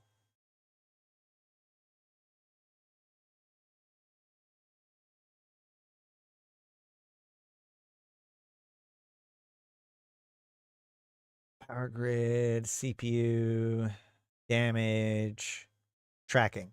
So these are all the same category of ship. All three are a weapon. All three of these weapons are medium blasters, right? But we can see here that there's a relationship between tracking, cost, and damage in the fact that as things get bigger, so like the neutrons are the heaviest ones, okay?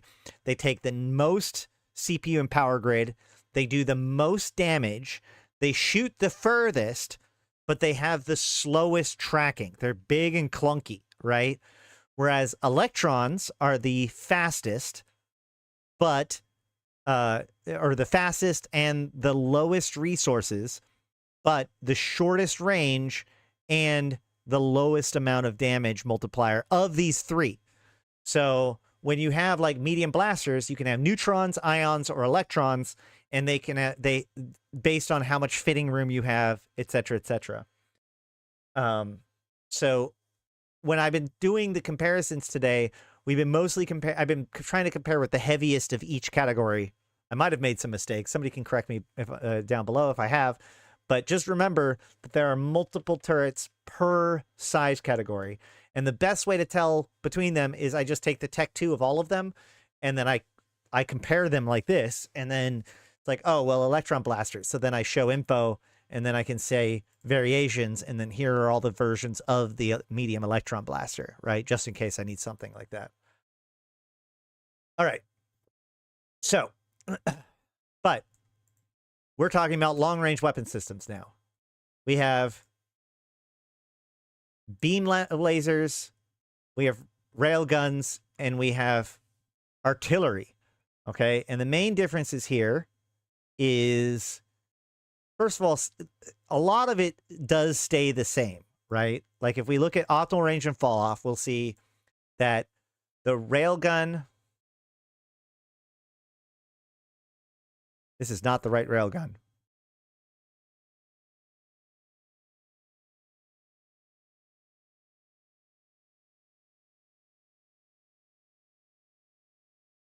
I knew that number seemed low. We're going to go with 425s instead of 125s. All right, so we can see that the railgun has the longest optimal range. Actually, sorry, my bad. We can see here that the beam laser has a long optimal range and a short fall off, whereas the artillery have a shorter optimal range but a longer fall off. Now, this gets adjusted quite a bit because a shorter optimal range in this case is 48 kilometers away, but it's still true. You can see that the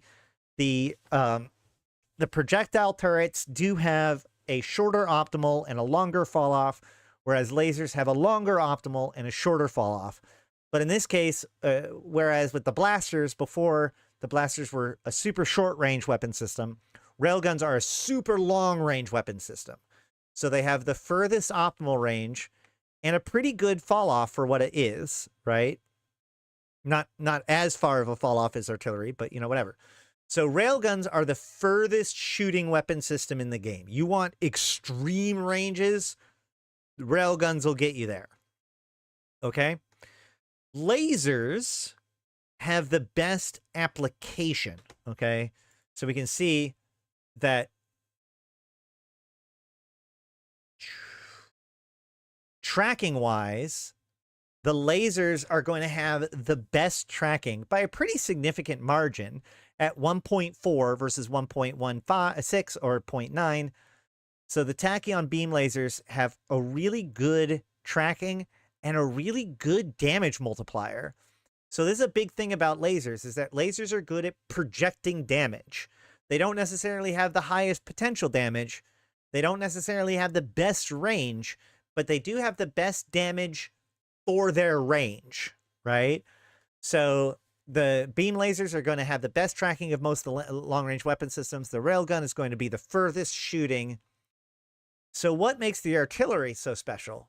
Well, wait a minute. I just said that 5.4 is a good damage multiplier. Look at this damage multiplier on the artillery. 12.8.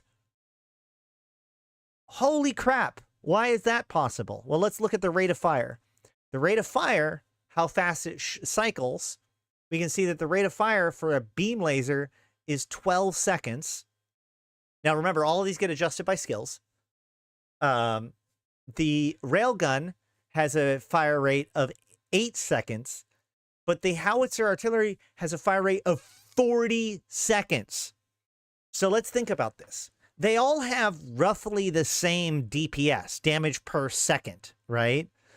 But the artillery is shooting like, or the tachyon beam laser is shooting 2 to 3 or 3 to almost 4, but 3 times.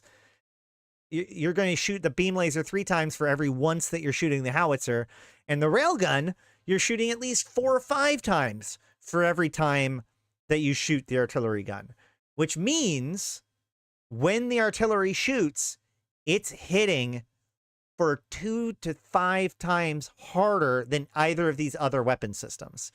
Because, you know, whereas like a blaster cycles over and over and over again. It's cycling like every second and a half. It's just bam, bam, bam, bam, bam, bam, bam. So each individual shot is not doing as much damage. But the howitzer is doing 40 seconds of damage instantly. We call this alpha strike, the amount of damage that it is doing in a single individual shot. So we can see here, if we give these things all ammunition. So if I put fusion in this, and if I put, let's call it antimatter in that, and let's put multi-frequency in this, we can see like this is going to have a damage per second of 55.9, but this isn't going to tell me my exact damage, is it? Hold on. We can see here, where's the volley? There it is. So this laser is doing an alpha strike of 500 damage and 55.9 DPS, okay? If we switch to this one, we're doing 56.6 DPS, so almost the same amount of DPS, but 338 alpha strike. So lower alpha strike, same DPS, because it cycles faster, right? It's doing a lower amount of damage more often. It's doing it every oh, this doesn't say. This thing's shooting every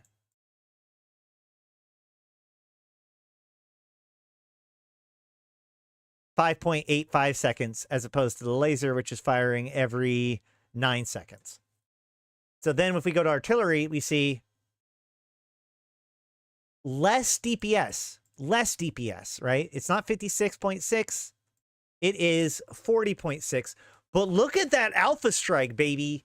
A 1200 alpha strike from this one turret. So this one turret has 2 to 3 times the alpha strike as any other weapon system. So what this means is, if you want to fire at something that's an insane amount of distance away, let's say a target is 200 kilometers away. I think the maximum lock range is what, 230? So you want to kill something that's over 100 kilometers away, for example. You're probably going to want this railgun, because the railgun is going to shoot. Look, this is the short range ammo system, and it's shooting 66 kilometers before it hits first fall off. This thing actually shoots further before first fall off, but that's because it's also using a different ammo system. Ammo's a little, we're going to get to ammo in a second. But yeah, so we can see, like, if we really want to snipe, we can take the long range ammo system, or ammo. So it's javelin spike, right? Yeah. And we can see here that this turret, now with no other assistance, is firing at 130 optimal with 160 fall off. Even with the best ammo that I can possibly get for this guy, this thing is only doing 100. Well, this thing is going 108 to 152. So this thing can shoot at somebody within 130 kilometers of it, and it's still in its optimal. Whereas with the artillery, it's going to be halfway through fall off, right? So if you need to snipe somebody very far away, you're going to be using rails. But if you want to kill them real fast, you're going to want to use artilleries. So this explains the kind of things that we're getting. Also, if you want to maximize the amount of damage that you're going to be doing, you're going to want to go with the blasters, right? Because blasters are the highest damage dealing weapon system just off the cuff. So if we go with like a neutron blaster cannon and we put Void in it, which is the short range advanced weapon or ammo, we're seeing that this thing does 106 DPS, whereas these other ones do what, 27 DPS for the long range ammo there, 38 DPS for the long range ammo there, 100 DPS, right? We can even compare it to other short range weapon systems. It's still going to be the best. So what this means is that this is why we see the ships that we see used in ganking. Okay. If you're going to try to snipe somebody from really far away, right? If you're going to try to hit somebody from further than they can hit you, that's why we see a lot of Nagas and Feroxes and Roks, especially in like fleet fights where I can make up for the anemic damage of these weapon systems by just adding in numbers, right? That's why rogue fleets are really, really good, is because rogue fleets can shoot somebody from like 120 kilometers away and peg them, whereas most other weapon systems won't even be able to reach that far. So if you're not a rail system, you're not going to be hitting them. Is it also higher in Alpha Strike? Not the, which one? The artillery are going to be the highest Alpha Strike, right? So you're going to see, if you're going to see somebody trying to out snipe you, you're going to see them in rail guns, mostly in Caldari ships, because Caldari have good range bonuses and are designed around using rail guns. By the way, Galente and the Caldari share hybrids. That's the piece that I forgot to mention. The last one I added, the blasters. The blasters actually have a very low Alpha Strike because they have such a fast cycle time. If we turn off the other weapon systems, we can see that it has an Alpha Strike of 600, which may seem like a lot, but remember, this is like the most damaging weapon system in the fucking game compared to, you know, so this is firing at something from 6 kilometers to 13 kilometers, whereas all these other ones that we're talking about are like 70 kilometers. So there's a big difference there, but we can see it still has half the Alpha Strike. This artillery cannon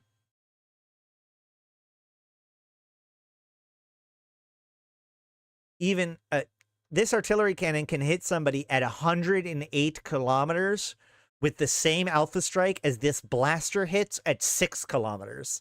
That's the difference between these two weapon systems. Does that make sense? So,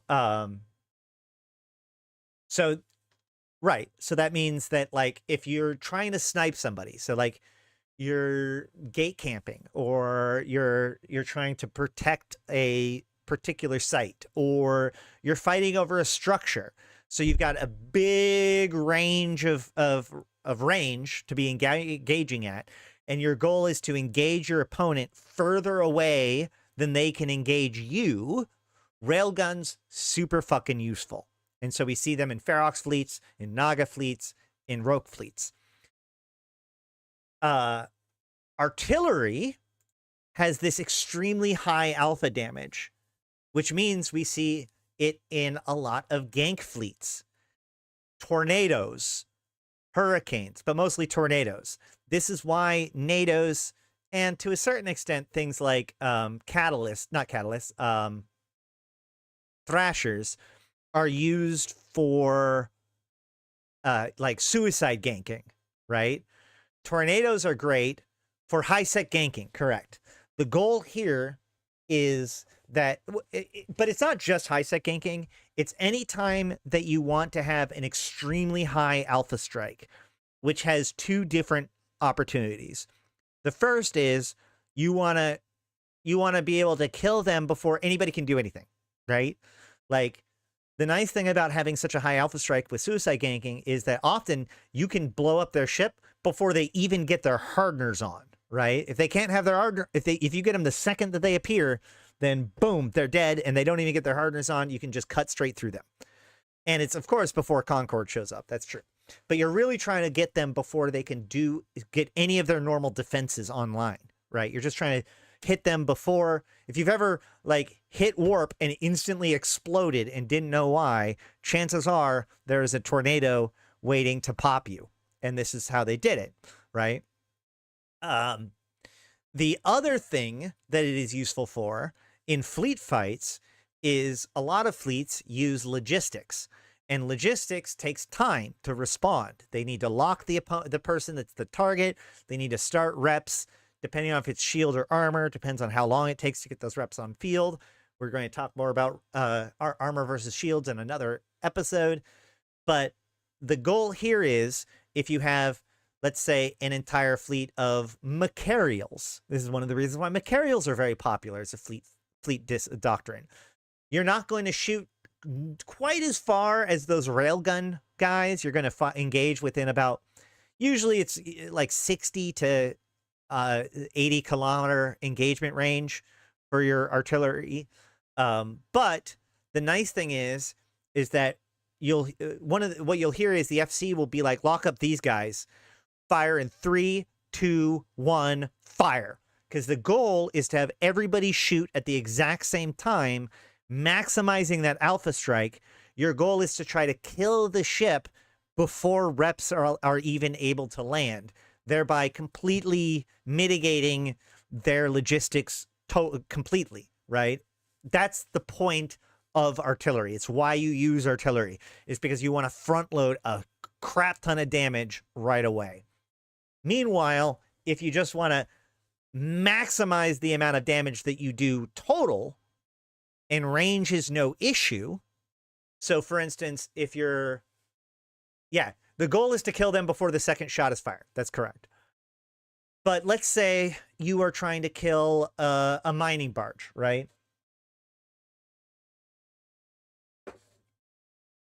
You're trying to suicide gank a mining barge in high sec. They have some defenses. You don't need an alpha strike because you've got them, right? You've got 20 seconds or whatever until Concord shows up. But you need to be able to do the most amount of damage as possible. Well, that's where blasters come in. This is why we see a lot of catalysts. If you ever hear about like people ganking things in high sec, a lot of those ganking ships are catalysts. It's because catalysts are cheap blaster boats. They bring the most amount of blaster damage available on as cheap of a hull as it is.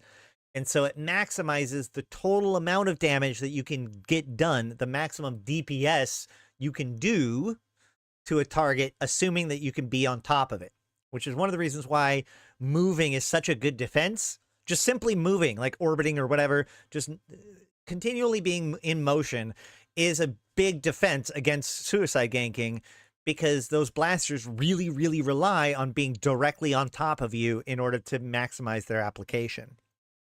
Okay? So, and then of course, lasers are much more precision based. Like a lot of ships that are good at kiting and try to operate and kite at long ranges will end up using beam ships. That's why we see things like slicers and Omen Navy issues and that kind of stuff operate the way that they do. They're fast and they're able to stay at longer range, but in comparison to what you're used to seeing as far as longer range weapon systems are concerned, lasers are much, much better at actually applying their damage to their enemy target, which makes them very good for solo skirmishers, as opposed to rails and artillery, which, if you notice in both of the scenarios that I talked about how those get used, they're used in fleets to compensate for low damage. That's true. Catalyst for lower end ships. It's also why you see Taloses for larger, like a lot of freighter ganks, because freighters are all about how much damage you can burn through, right? So you're going to see Taloses and even Gnosis you know, larger blaster platforms are going to be used to try to cut through those gigantic freighter hit points before Concorde's able to stop you. All right. So we've talked about a lot of this stuff about the differences between weapon systems. We've talked about what helps you hit versus damage.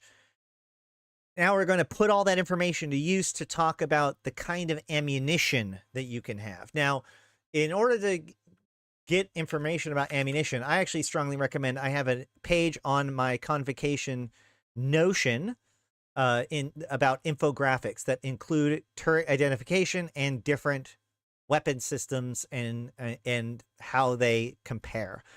So you have projectile, energy, hybrid, and disintegrators. And each of these charts, we have range. So further right on this chart represents ammo that shoots further. And further up on the chart is better tracking. Further down on this chart is worse tracking.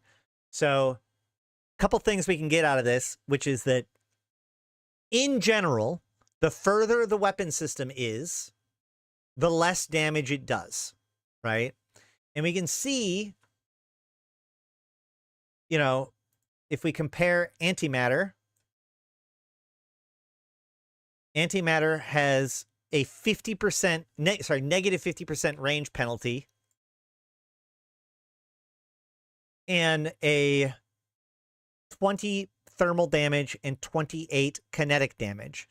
Now, this is an important thing that we should talk about before we get any further, which is that all damage must be of a specific type. It must be either EM, thermal, kinetic, or explosive.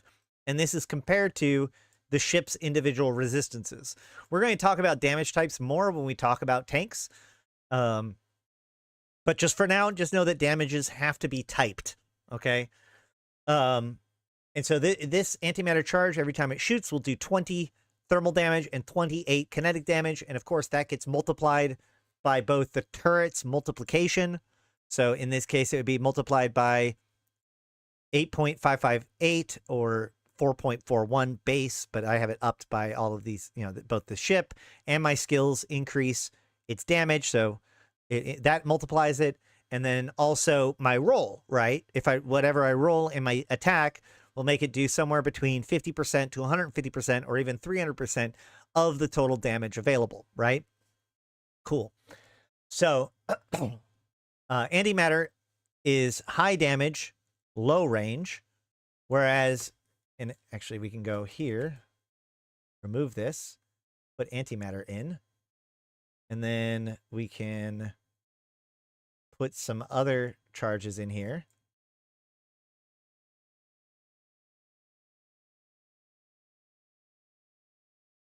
And what we'll see is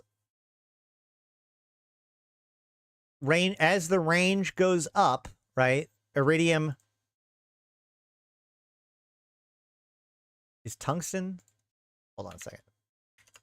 I'm going to cheat real quick. Iron. Iron. All right. So as we can see, as range goes up, with iron having a plus 60% bonus and antimatter having a negative 50% bonus, as range goes up, damage goes down. That makes sense. Which means which means hybrid ammo, I should say, is a comparison of range versus damage. And the other thing to note is that all hybrid turret ammo does kinetic and thermal damage. And we can see that almost exclusively, exclusively, it's going to do primarily kinetic damage and secondarily thermal damage. Okay?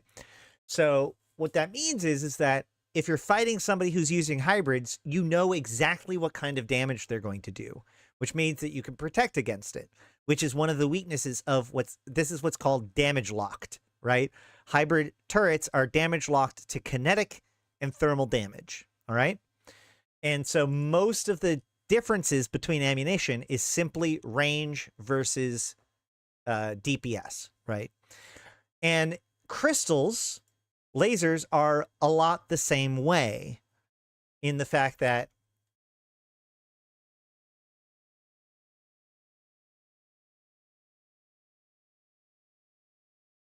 we can take all of the crystals and we can set them up by range bonus. Now, crystals are a little bit different. Actually, hold on. Are they a little bit different? Let me double check something really quick.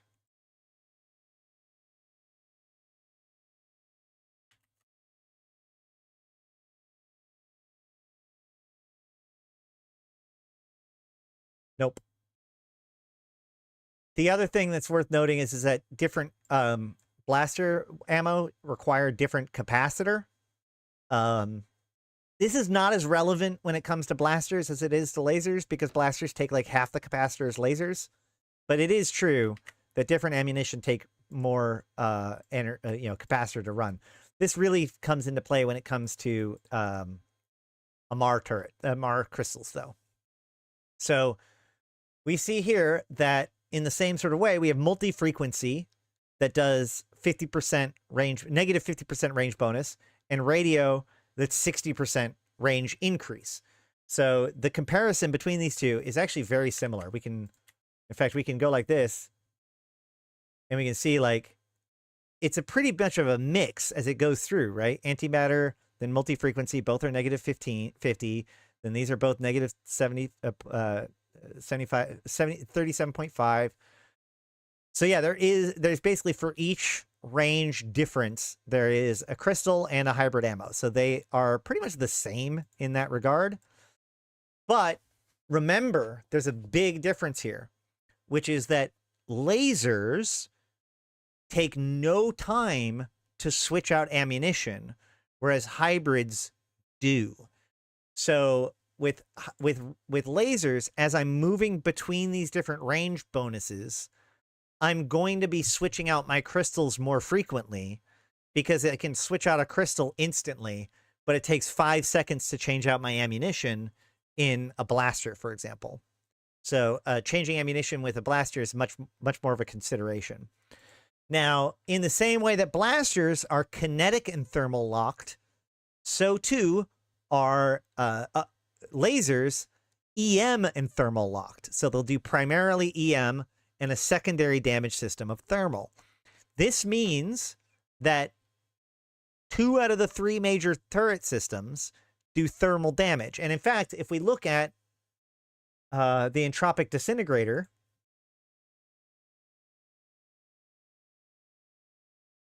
and the ammo that it uses, entropic disintegrators are locked to thermal and explosive. So of the turrets, 3 of the turrets are guaranteed to do thermal damage. That's something to keep in mind when it comes to tanking things. Armor is generally better at dealing with thermal than shields. But we'll talk about those kinds of nuances when we get there. Now, the oddball out in all of this is projectile turrets. Projectile ammo is all over the place. So we're going to pull up the comparison tool again.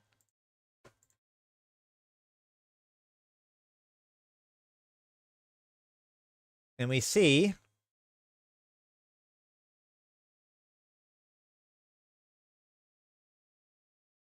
so there is a range. The range bonuses, instead of each individual ammo type being a different range, we actually have only 3 ranges: plus 60%, zero bonus, and negative 50%. So half range, normal range, 1.5 times range. Well, 160% range, right? And there is different tracking, with the better tracking being towards the middle, because the longer range doesn't need as much tracking. But the big difference here, though, that we can see is that projectile ammo do all different kinds of damage, which means with blasters, or with hybrids and with lasers, my only real consideration is, what is my optimal? When it comes to projectiles, you have to consider not only optimal, but also damage type that you want to use. With all that said, let's look at these charts again.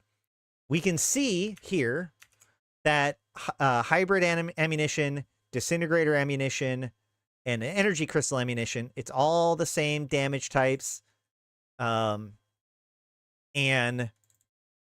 we can see that each one is a certain percentage of EM and thermal, and they're mostly along this one axis. These ones that are below the axis, conflagration, scorch, aurora, and the one that's above the axis, the gleam, these are T2 ammo. We're going to talk about T2 ammo in a bit, but we'll notice that all of the normal T1 ammo is right down the center. The other thing, okay, so, however, if we go to projectile ammo, we will see that there's all different kinds of damage depending on what it is. However, projectile will always do some type of damage and kinetic, with a couple of them doing multiple types. So, you know, and what we can see is we actually have clustered in 3 different chunks. We have chunk 1, EMP fusion phase plasma, chunk 2, titanium sabot depleted uranium, and chunk 3, carbonized lead, proton, nuclear, right? So what this means is that they've got 3, whereas with these other weapon systems, they have, you know, 8 different range profiles depending on which crystal you're using or which ammo you're using. With projectiles, they only have 3 real range profiles, but unlike the other ones, they get to choose their damage, which is a very interesting proposition, right? So the EMP, the fusion, and the phase plasma all hit at the same amount of range for the same amount of damage, but the difference is the EMP will be doing predominantly EMP does predominantly EM damage, fusion does predominantly explosive damage, and phase plasma does predominantly thermal damage. Likewise, in the high tracking mid-range system, we have titanium sabot that does mostly kinetic damage, and then we have depleted uranium that does almost even kinetic explosive thermal. And then for the long range, we have carbonized lead, which is mostly kinetic, proton, which is mostly EM with some kinetic, and we have nuclear, which is mostly explosive with some kinetic. Okay? So it takes a lot more understanding of what ammo to use to use the correct ammo when it comes to projectile weapons, but with that comes a lot of additional flexibility. It's also, remember that projectile ammo takes the longest of all of the ammo to reload. So whatever you stick with, you're kind of committing to that, right? It takes 10 seconds to reload a projectile weapon system. So it's a big, you know, you may know to reload, or like you may think, okay, well, I'm doing kinetic damage, I need to switch to EM damage. But is it worth 10 seconds of not doing any damage in order to switch to EM? That's the question, right?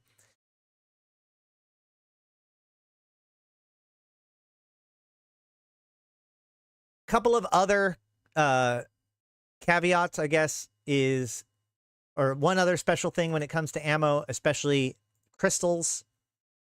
Crystals, unlike other ammo, crystals are very special. Crystals are for lasers, whereas all of the other weapon systems require 1 round per shot.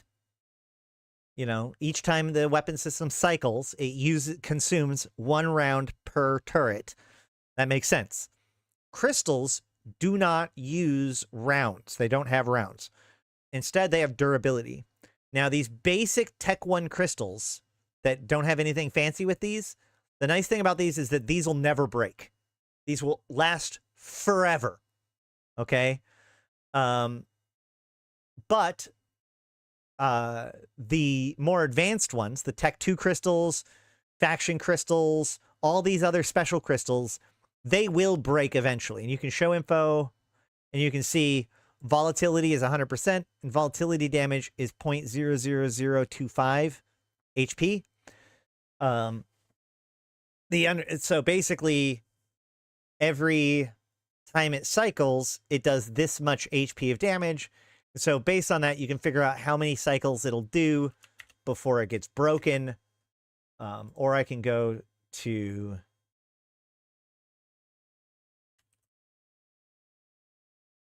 no. Eve University should have the information.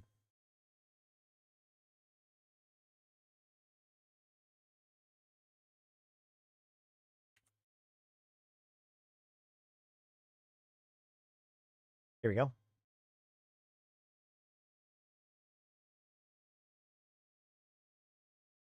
So just like mining crystals take damage as you cycle, so too do laser crystals work this way. So did they have a chart here? Yes. So a faction crystal is assumed to get about 4,000 shots out of it before it breaks.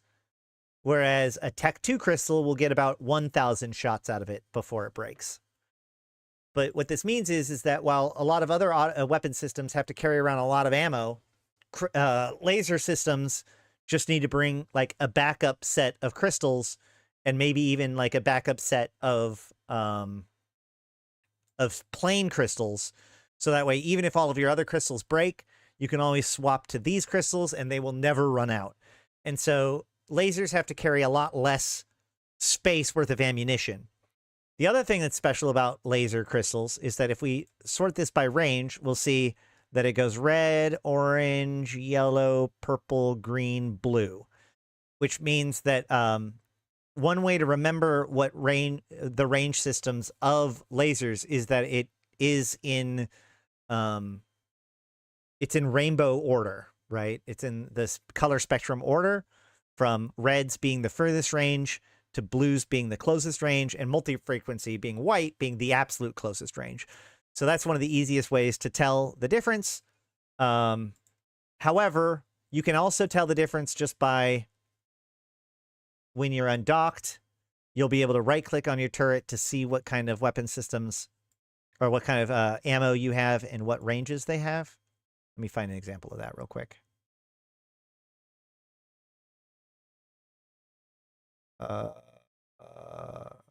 Not quite.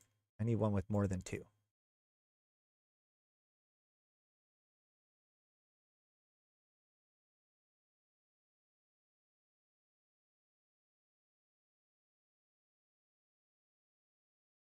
Actually, I need one that is projectile? Do I have any good projectile ships here right now?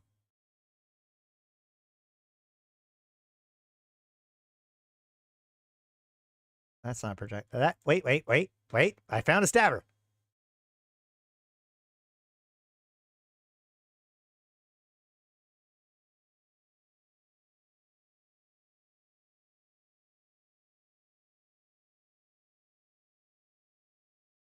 Great.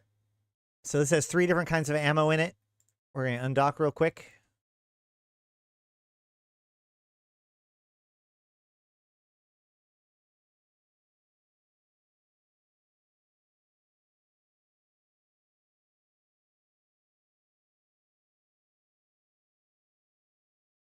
And then if I right-click on my turret, it shows me the 3 different ammo I have. And there's 2 pieces of information here. The one at the top is going to be my furthest range ammo. And the one at the bottom is going to be my shortest range ammo. So it's from longest to shortest. But then also we can tell what kind of damage types I do.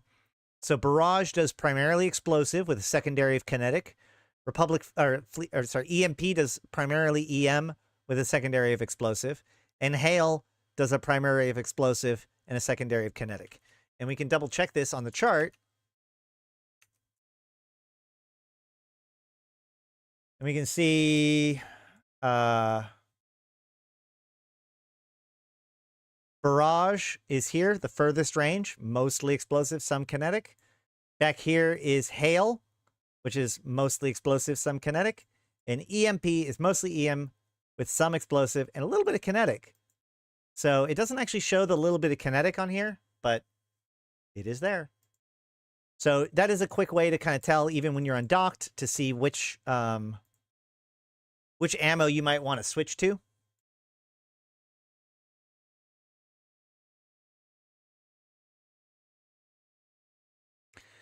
Now, finally, when it comes to ammo, you have Tech 2 ammo. Tech 2 ammo is why Tech 2 is so strong, okay? People talk about how, like, Tech 2 turrets are one of the biggest, like, train-ups of Tech 2 in the game, but the difference is significant. So if we look at here and we see, okay, Fusion. Fusion is one of the... Actually, let's go ahead and just look. Like, here are all of the different damage type or ammo types again. Actually, this is going to be hard because it's all different types of damage. Let's go ahead and look for... Let's go back to an Amar ship. Now, these are going to be small weapon systems when we've been looking at large weapon systems, so adjust your numbers accordingly. But we can see here...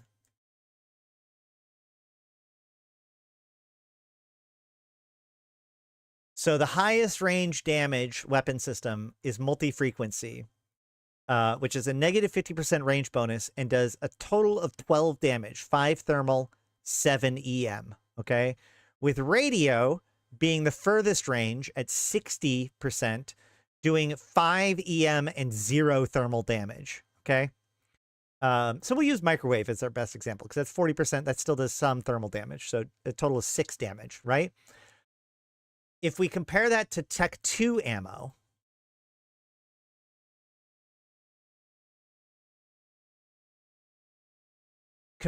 so Scorch has the same range as microwave, but instead of doing 6 damage, it does 11 damage, which, remember, multi-frequency only does 12 damage. So this means that Scorch, at your almost maximum range, is doing as much damage as multi-frequency is, which is like your shortest range weapon system. That's how good Tech 2 ammo is. Scorch does as much damage as multi-frequency at significantly different ranges. Like, look at this. If I go here I've got a range of 19 to 22, and I do 235 DPS. If I switch to multi-frequency, I'm doing 257 DPS, but I'm only doing it at 6 to 9 kilometers. So I'm doing slightly more damage, right? Slightly more? Yeah, 20 more DPS. So 10% more damage, let's call it, just to be generous, but at a third of the range. So that's number one. And then, likewise, I can always use the long-range version of this, or sorry, the short-range version of this ammo, which does 8.9 so 17 damage at the same range as multi-frequency. So significantly more damage than the shortest range ammo, right? If we open up the simulate again, and we say, okay, well,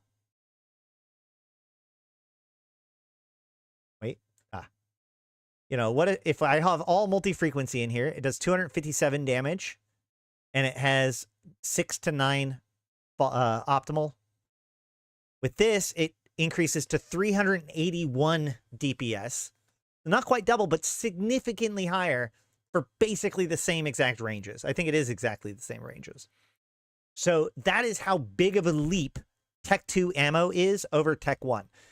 That's not including the damage of the turrets itself. If we look at the actual necessity for Tech 2, we see that Tech 2 requires a specialization in that weapon system, right? You need to have the basic weapon system to 5, and then the specific weapon system, short or long range specialization, to at least 1. Now, this increases the amount of damage the Tech 2 laser does, or the Tech 2 weapon does. But the biggest reason why you're wanting this specialization is to just unlock the ammo, which is why a lot of people just put it to 1, and then that just allows them to use the ammo at the very least. Getting it to 3 or 4 is much better because it increases your total damage when you're using Tech 2 ships. But remember, you can use Tech 2 ammo in faction weapons, right? You don't have to use Tech 2 weapons. A good example of this is actually Triglavian ships.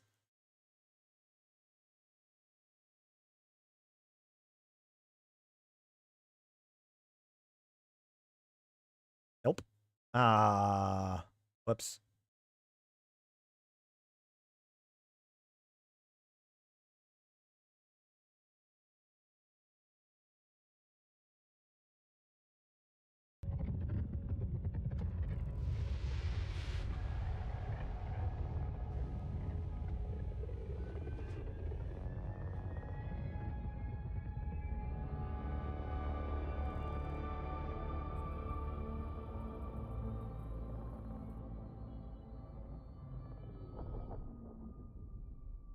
I'm sorry. Those are so cool. Anyway, sorry. Bit of a distraction. But where are we?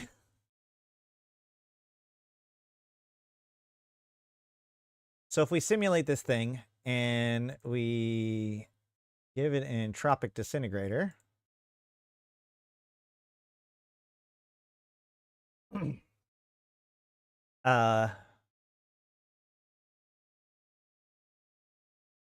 I don't know why I did all this. All I was basically saying is that a lot of people use Vela's entropic disintegrators for various reasons. And because of that, like Vela's entropic disintegrators can still use Tech 2 ammo. So I know that was a giant aside just for a little tiny bit. Whatever, cool. Hope you enjoyed it.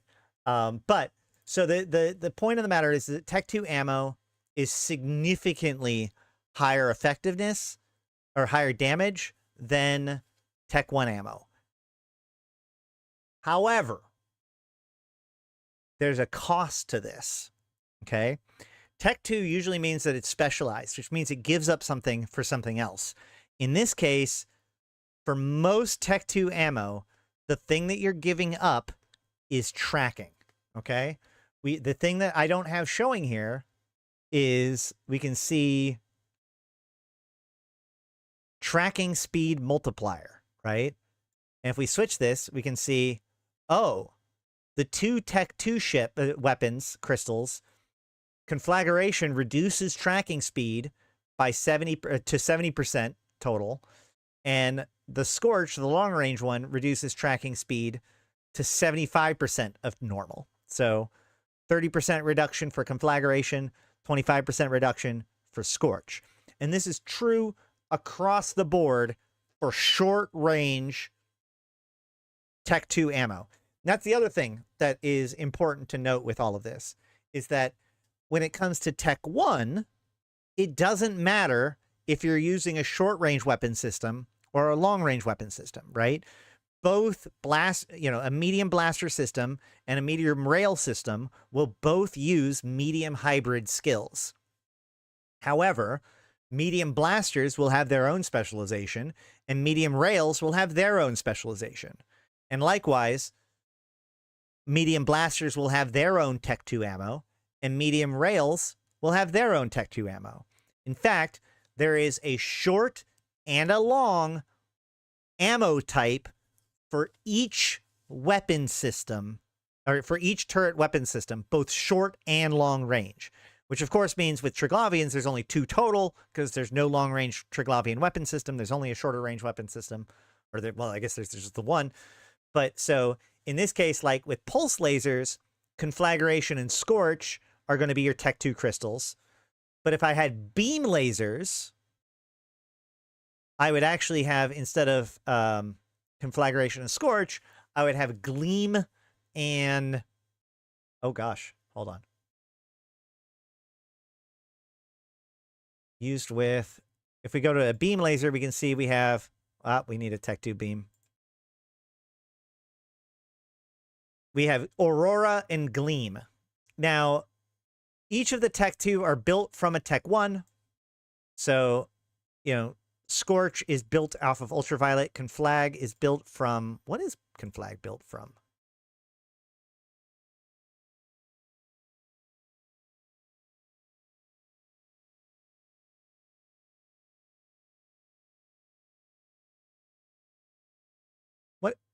All right, hold on.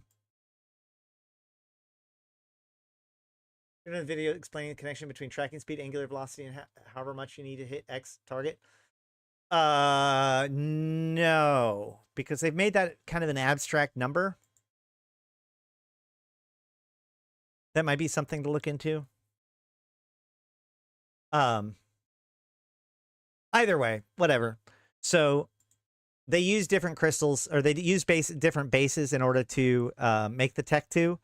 But there are 2 Tech 2 ammo for the short range, 2 Tech 2 ammo for the long range. So we have Conflagration and Scorch. And then for the beam laser,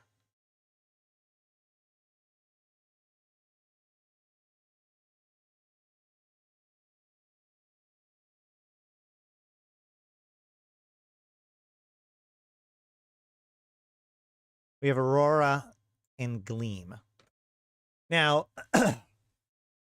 what's interesting about this is that we can see that the Aurora, which is the long-range weapon system, it has a range bonus of 80%. So it's the furthest of all of the weapon systems, right? It's even further than radio. Aurora is even further than radio and still does 8 damage per shot. So it does more damage than radio at further range, right?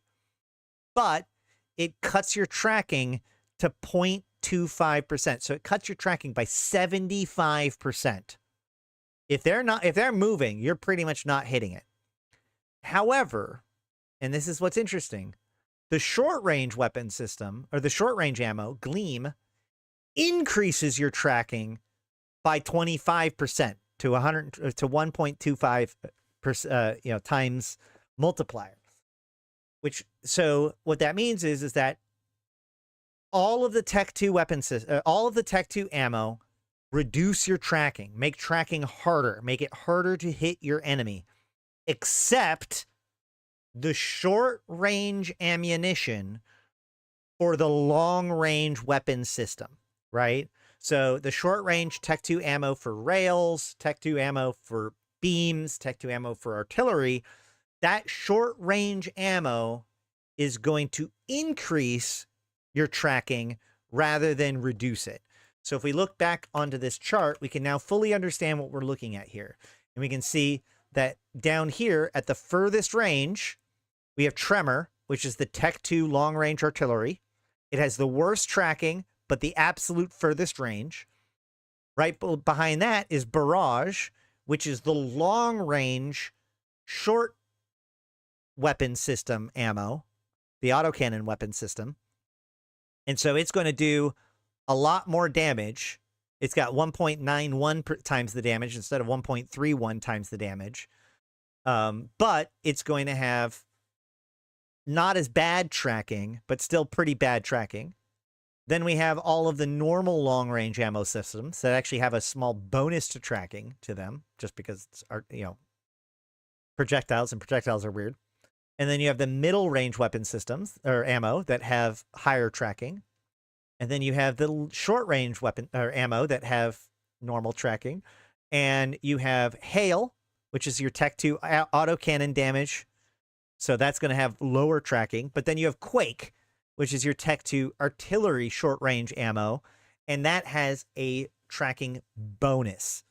Likewise, we see with the energy crystals, we can see Aurora down here in the lower left as the Tech 2 long-range weapon system. Scorch is the Tech 2 short-range weapon system. Gleam is the Tech 2 long-range or short-range beam ammo. And so here it is up in the top left. So the reason why this is that effectively, if you have a long-range ammo weapon system and you load its short-range ammo for Tech 2, it's going to try to make it closer to the longest range for the short range weapon system, the longest range ammunition for the short range weapon system. So to put this into practicality, we jump back into our praxis.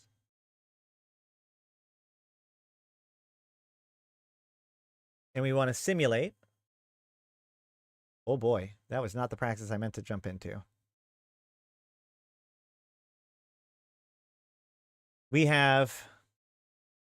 we're going to grab the neutron blaster cannon and the 425 railguns. So the largest blaster battleship weapon and the largest rail battleship weapon. And what happens is if I come here, I can go null, put null into there, which is the long range Tech 2 ammo for the blasters. And I can put in javelin, excuse me, which is the short range railgun ammo. And what we'll see is this thing's optimal range is 13 to 30. The blaster's 13 to 30. The rails are 18 to 48. So they're not too far away from each other. And likewise, this thing has 67 damage per second, and these have 66 damage per second. So we can see if I take a blaster, if I take the short range weapon system, and I load the Tech 2 long range ammo in it, I have roughly the same effectiveness as if I have the long range weapon system with the shorter range ammunition in it. Now, there is a couple of differences. First of all, you can see that the tracking on the blaster is still better. Twice as good or so. Almost more than twice as good, with tracking of 4.87 versus 1.82. So it's not quite as good. But if you're trying to hit things with your railguns and missing, that difference of that long range or the short range ammunition in the long range weapon system, that extra tracking bonus is going to make it viable. Otherwise, trying to hit anything at 18 kilometers with railguns is going to be nigh impossible. So this bonus is helpful. If I had another kind of ammo in it, like if I had Spike, you can see my tracking is 0.36. So it's even worse, but I'm now hitting things at 130 kilometers for 38. So I'm doing about half the damage, but I'm doing it at 10 times the range. So, you know, there is that. And that's kind of how the relationship between Tech 2 ammo with its, not only how Tech 2 ammo interacts with your turrets in both damage and application. So when I carry a standard loadout for a ship, what I normally try to do is I carry the short range and the long range Tech 2 ammo system. And then what I'll normally do is I'll carry the short range Tech 1 ammo system, right?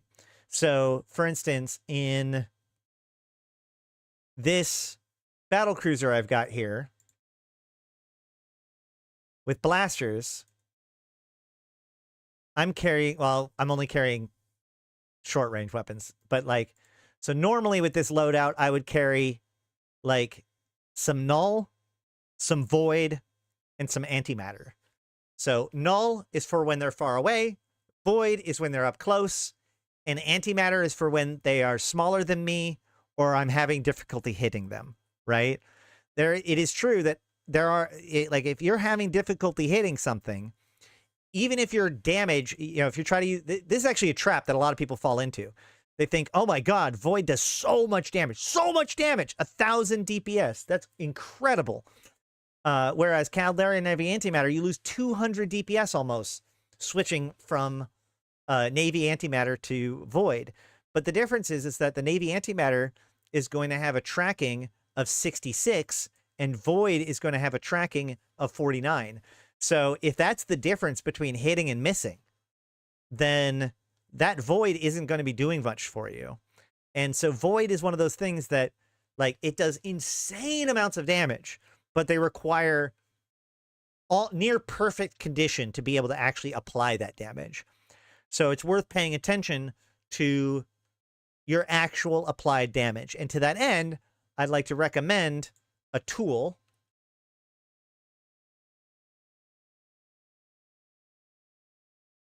for people to use. If we go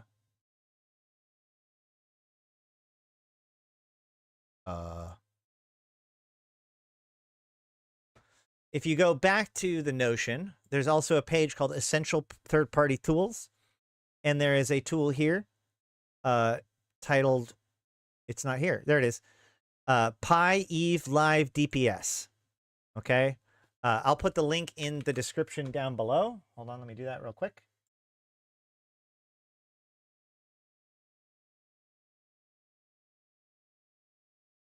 Now it's in the description down below, and I will also post it in chat. This tool, very cool.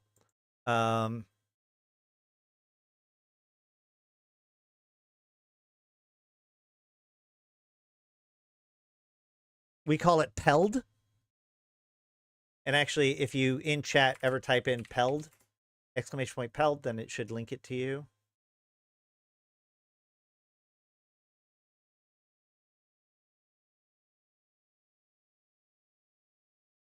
All right. Yeah. So there you go. And you can use Peld to track your live DPS as you go and check to see what whether or not any given change that you're doing is manifesting in the form of actual additional applied damage or not. Because Peld keeps track of your actual damage that you're doing and receiving. So it's cool for that. But I think that might about do it. Oh, one last thing to look into when it comes to these things. We've talked a little bit about all the different pieces. We talked about the turrets. We talked about the different kinds of turrets that are available, the different kinds of ammo that is available. Disintegrators use ammo the same as any other turret, but there's only one turret, so it only uses one ammo per shot. But otherwise, they're just like normal. It's just like normal charges. The disintegrators have 500 charges in their gun because they're not designed to run out in the middle of a fight, because that would also cause them to reset their ramp. So in theory, a fully loaded disintegrator can shoot for quite some time before having to reload. But otherwise, they're just the same as any other turret in that regard. Oh, sorry. Let's talk a little bit about drones. Drones are kind of a simpler thing, especially once you understand turret mechanics. But drones use turrets to do their shooting. So all the mechanics for how turrets do drones do damage are just turrets. However, the difference is that drones will do... Actually, you know what? I've thought about it. This has gone long enough. We might have to cover drones on a different day, because this has already been a very long video. Once again, it's still... Like, this topic is so hard to just, like, wrestle down into a short guide. But hopefully I got everything I needed to in order to explain turrets to you guys. We've been over the kinds of turrets. We've been over the kinds of ammunition and how it influences turrets. And one last thing I want to cover is some skills. If you go into your skills and go into gunnery, gunnery are all of the skills that relate to your turrets. So,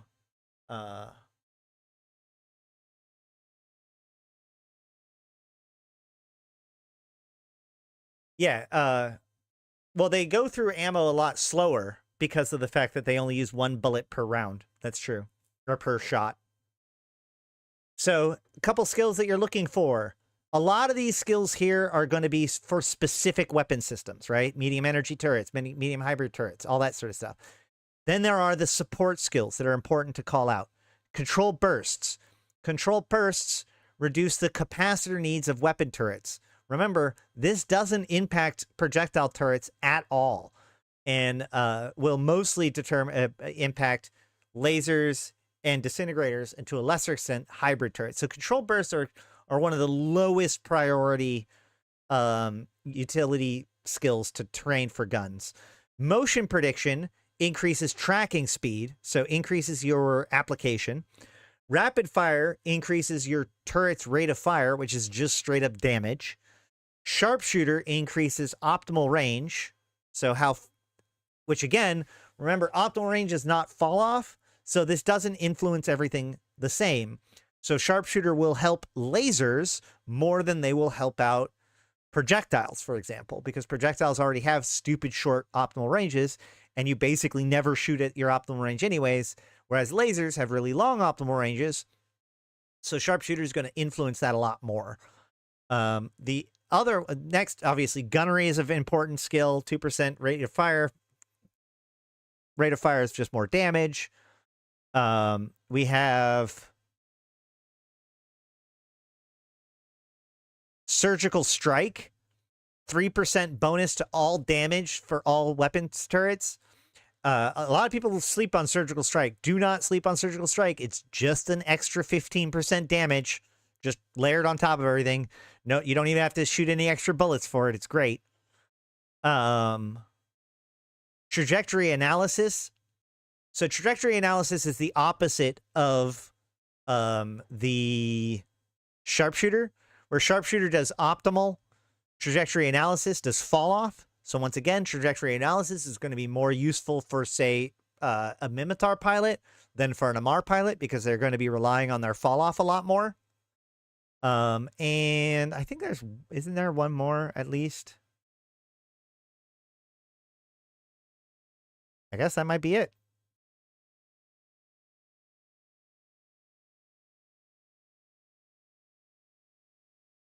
Motion prediction, control burst, rapid fire, sharpshooter, gunnery, surgical strike, trajectory analysis. Yeah, I think that's it for the skills.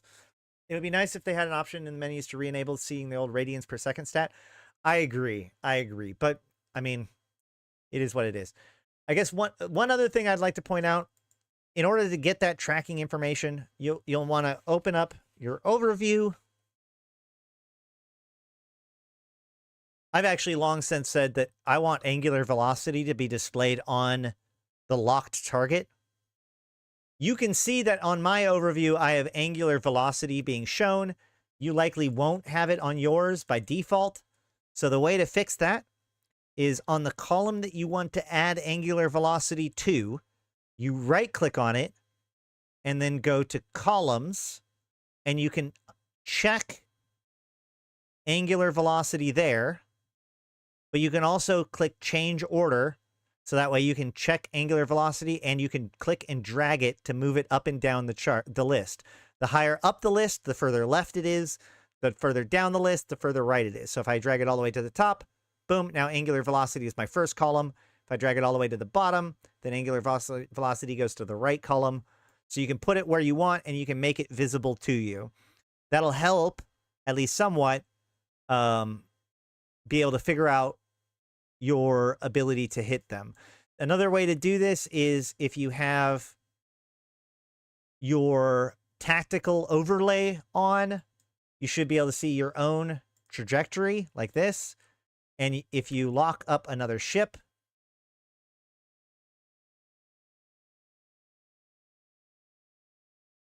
are they even moving? No, that one's not moving. I need one that's moving. Velocity. Most of these guys are not going to be moving, or if they are, they're going to be leaving. Yeah, you can see that there is their angle. You can see the arrow pointing that's flashing. It's a little bit dim, but that is their vector versus my vector. And so lining those vectors up is a really good way to reduce that transversal velocity. But I think that's going to be another discussion for piloting. This was it for turrets. Today we talked about the types of turrets, the ammo, the skills, and everything that you need to know exactly what kind of turrets you're going to be using and why you're going to be using turrets. You'll understand why your battleship is failing to hit that Nurgle. And you know what? Here's a little bonus one. All that we talked about today explains one thing, or explains an interesting concept. So we come here. You know, each race has their own turret systems. You expect the race to stick to that turret system, right? Like, if you see a Galente ship, you'd expect it to see blasters or hybrid or rail guns. You'd expect to see hybrids on it. When you see an Amar ship, you're going to expect to see lasers. However, think back to everything that we've learned today and realize that, like, lasers cost a lot of capacitor, and don't do like that much more than any of the other weapon systems. So if you can get as much out of, say, projectile weapons as you can out of lasers, then why would you choose to use the capacitor over not capacitor? So the practical effect of this is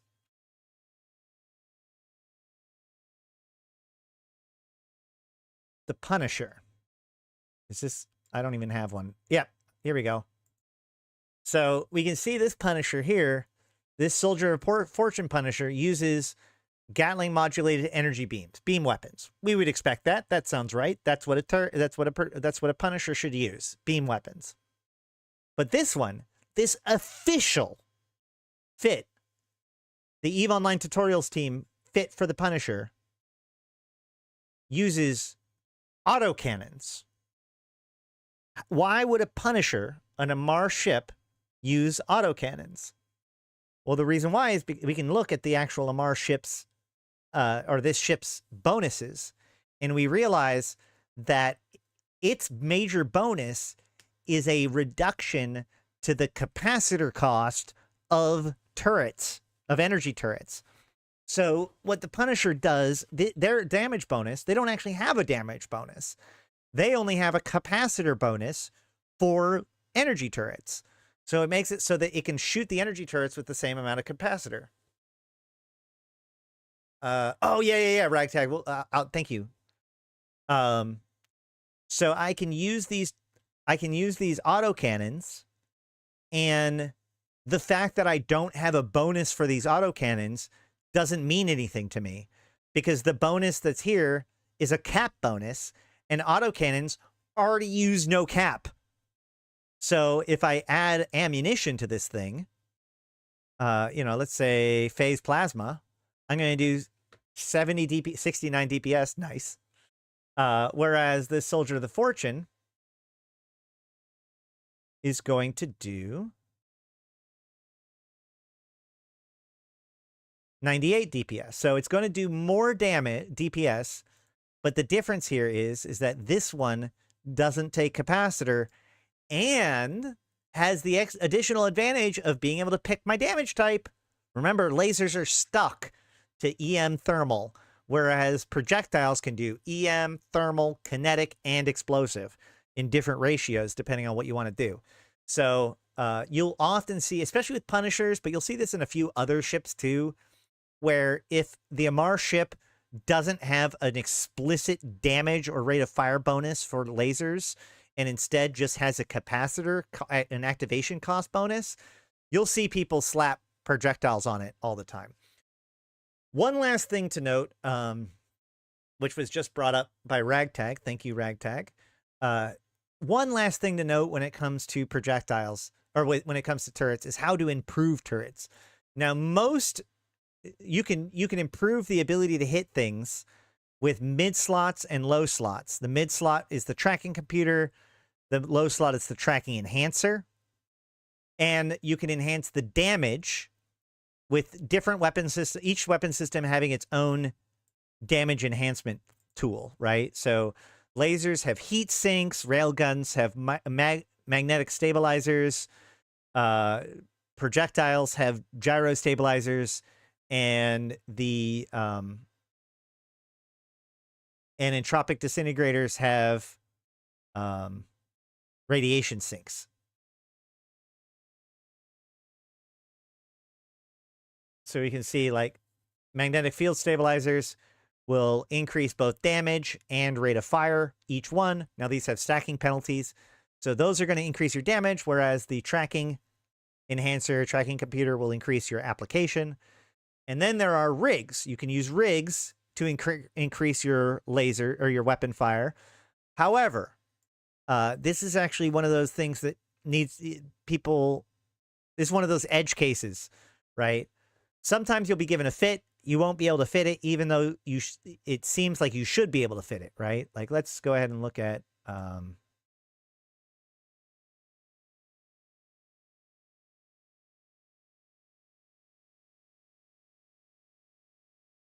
need a weapon system. I need something that's a little bit more tight. There we go. Perfect. Probably. So this thing, we talked about CPU and power grid last time. Each one of these turrets takes CPU and power grid. Turrets in general, I believe, take more power grid than CPU as far as like a percentage of the fit. Whereas launchers will use more power, or CPU. Launchers use more CPU than power grid. Turrets use more power grid than CPU. However, there are rigs that will enhance your weapon systems. They are type specific, so we're going to need to use hybrid rigs for these hybrid weapons. And these rigs can affect all kinds of things. They can affect the optimal range, the fall off, your rate of fire, the amount of damage, all that kind of stuff. However, these are very heavy rigs to use. They take a lot of calibration to use, but they also have a drawback. And that drawback is it makes your turrets consume more CPU. Is it more CPU? Is it always CPU? Hold on. No, it's most of the time power grid. Why was that one CPU?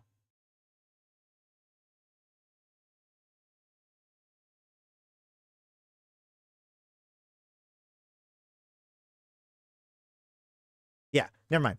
So I'm dumb. It doesn't say CPU. I was looking at power grid and thinking CPU for some reason. Okay, so rigs, weapon rigs, will enhance those weapons, but at the cost of it taking additional fitting. So if we see that I switch into these two rigs, I now no longer can fit these turrets. Now, the reason why this is important, this is my tip for people that are not necessarily brand new, but this is for like step 2 people. People have been in the game for like a month to 6 months or so. You're going to get given a fit and you're not going to be able to fit it. And you're not going to be able to understand why necessarily, because you have all of the major fitting systems, you know, all that kind of stuff. But most people don't train rigging skills. So if you see, because you don't need rigging skills to fit rigs anymore, they just are used to reduce the drawback. So, for example, this drawback is 10%, but because I have skills, it's reduced to only 5%. So I can fit 2 of these rigs on before it blows out my power grid. If I didn't have hybrid weapon rigging to 5, I do have it to 5, right? Yeah. If I did not have hybrid weapon rigging to 5, then just one of these rigs would blow out my power grid. So if you ever see a ship that you can't fit and you don't quite understand why, one of the very first things that you should check is the rigs to see if one of the rigs is, in fact, a weapons rig, and then check your weapons rigging skill against that, because you might be able to train it for a level or 2 and have that be more effective than, you know, training some other longer skill like Power Grid Operations 5 or something like that. You might be able to just train hybrid rigging 3 and get effectively the same effect. So yeah, or just slap a Blinging Cybernetic and it'll be fine. So that's it. That is turrets. That's how they work. That's what kind of turrets there are. That's how ammo works with those turrets. It's how the skills and other things work with it. Yeah, so that is it. The complete information. You now understand turrets. Next time, we're going to be going into missile systems. However, I do want to note that people have said that they want me to get more, you know, do more of the lore stuff. So while I will be doing more mechanical videos like this, I'm not going to prioritize them as much as I was going to originally. So if you do want these kinds of videos, please make sure to like the video and comment on it, because, like, unironically, it's not just for the algorithm. It's for me too. It helps me understand what kind of videos you guys need to have made first and foremost. So please like this video if it's been useful to you, if you've learned anything. Hopefully even experienced pilots managed to learn something today. Comment below if I missed anything, and I'll make sure to pin it and get it up there for people. And also make sure to comment with other things that you want me to cover. Next, I want to go over to missile systems and then shield systems after that. Hopefully this will be able to be cut down to be something useful to people. If you're watching this edited, please let me know if you liked it. Otherwise, I've been Astronauthy. I've been playing this game since 2010, talking about since 2012, and I'm here to put even into context for you, my fellow periods. Thank you guys so much for watching, participating, hanging out, and yeah, I especially appreciate all of you who have taken the extra choice to support the stream either by becoming a member or a sponsor on Patreon. You're the reason why I'm able to do this. Yeah, you're just, I could fawn about it if I wanted to, but I'm just going to say that. If you want to consider becoming a member, you can get access to the emotes as well as edited videos early and access to my supporter chat in Discord, where we talk about things that are coming up and people can suggest things to me and talk to me. If you are new to EVE or if for whatever reason you haven't gotten your million free SP, if you're a returning pilot player or whatever, make sure to use the link down below or in chat where you get your free million skill points. That's 40 days of training as an alpha pilot for free. It helps out the stream if you do. And if you want to help maximize player engagement with EVE Online, you can come and join Convocation of Empyreans. We are here to have fun in EVE Online. And we would love to have you. So with all that said, I have been Ashtarothi, the voice of New Eden. Until next time, I'll see you in space. It's still a 2 hour like it's a 3 hour stream, 2 hours of turret stuff. Man, I was really hoping to get it shorter. Hopefully when I edit it, I'll get it shorter. It's always a fight between like getting a complete amount of content in and having it not be a 2 hour long video that causes everybody to hate me. Oh, okay. Hold on. I did not name that ship, by the way. I did not name that ship. My friend gave me that ship, and out of respect for him, I have not renamed it. Okay? Oh, I should have sanitized my shit before I went live, I guess. All right. See ya in Discord or in space. 07.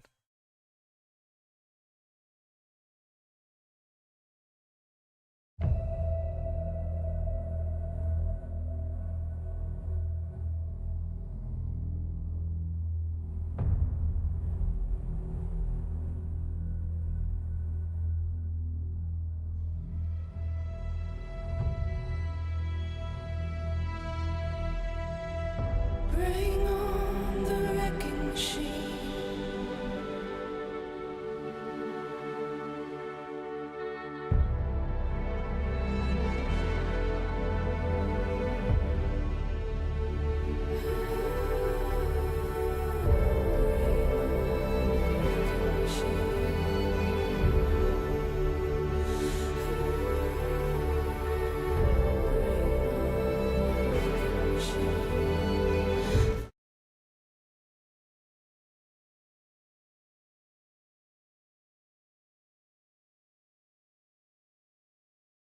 We got homework. You've got homework.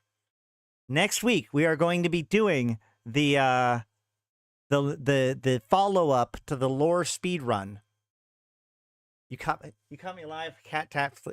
It's the end of the show. All right, I'll do cat tax. But next week we will be doing an update to the speed run of the EVE lore video. So in chat, I'm going to post, that is the EVE lore video. It's your responsibility to watch that before the next week, so that way when we talk about what happens after that, everybody's caught up. Hold on.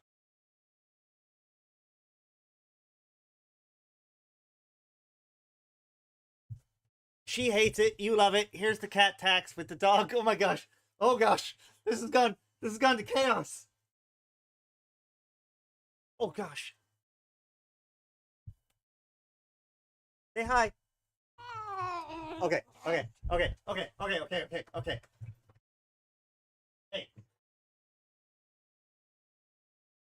That was for you, Evil Motorsports. Now I deserve a like. 07.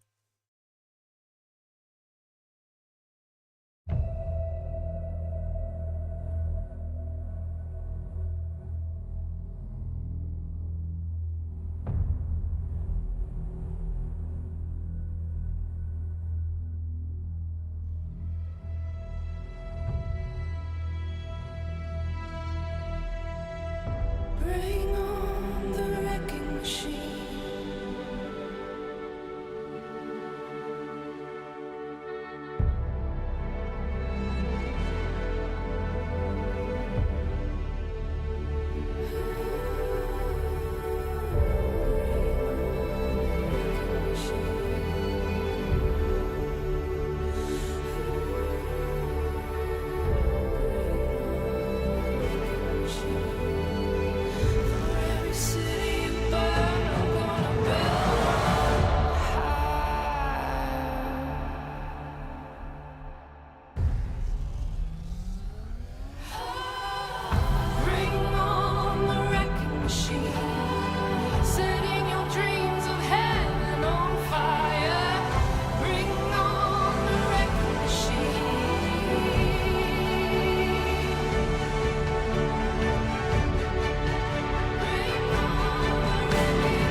every city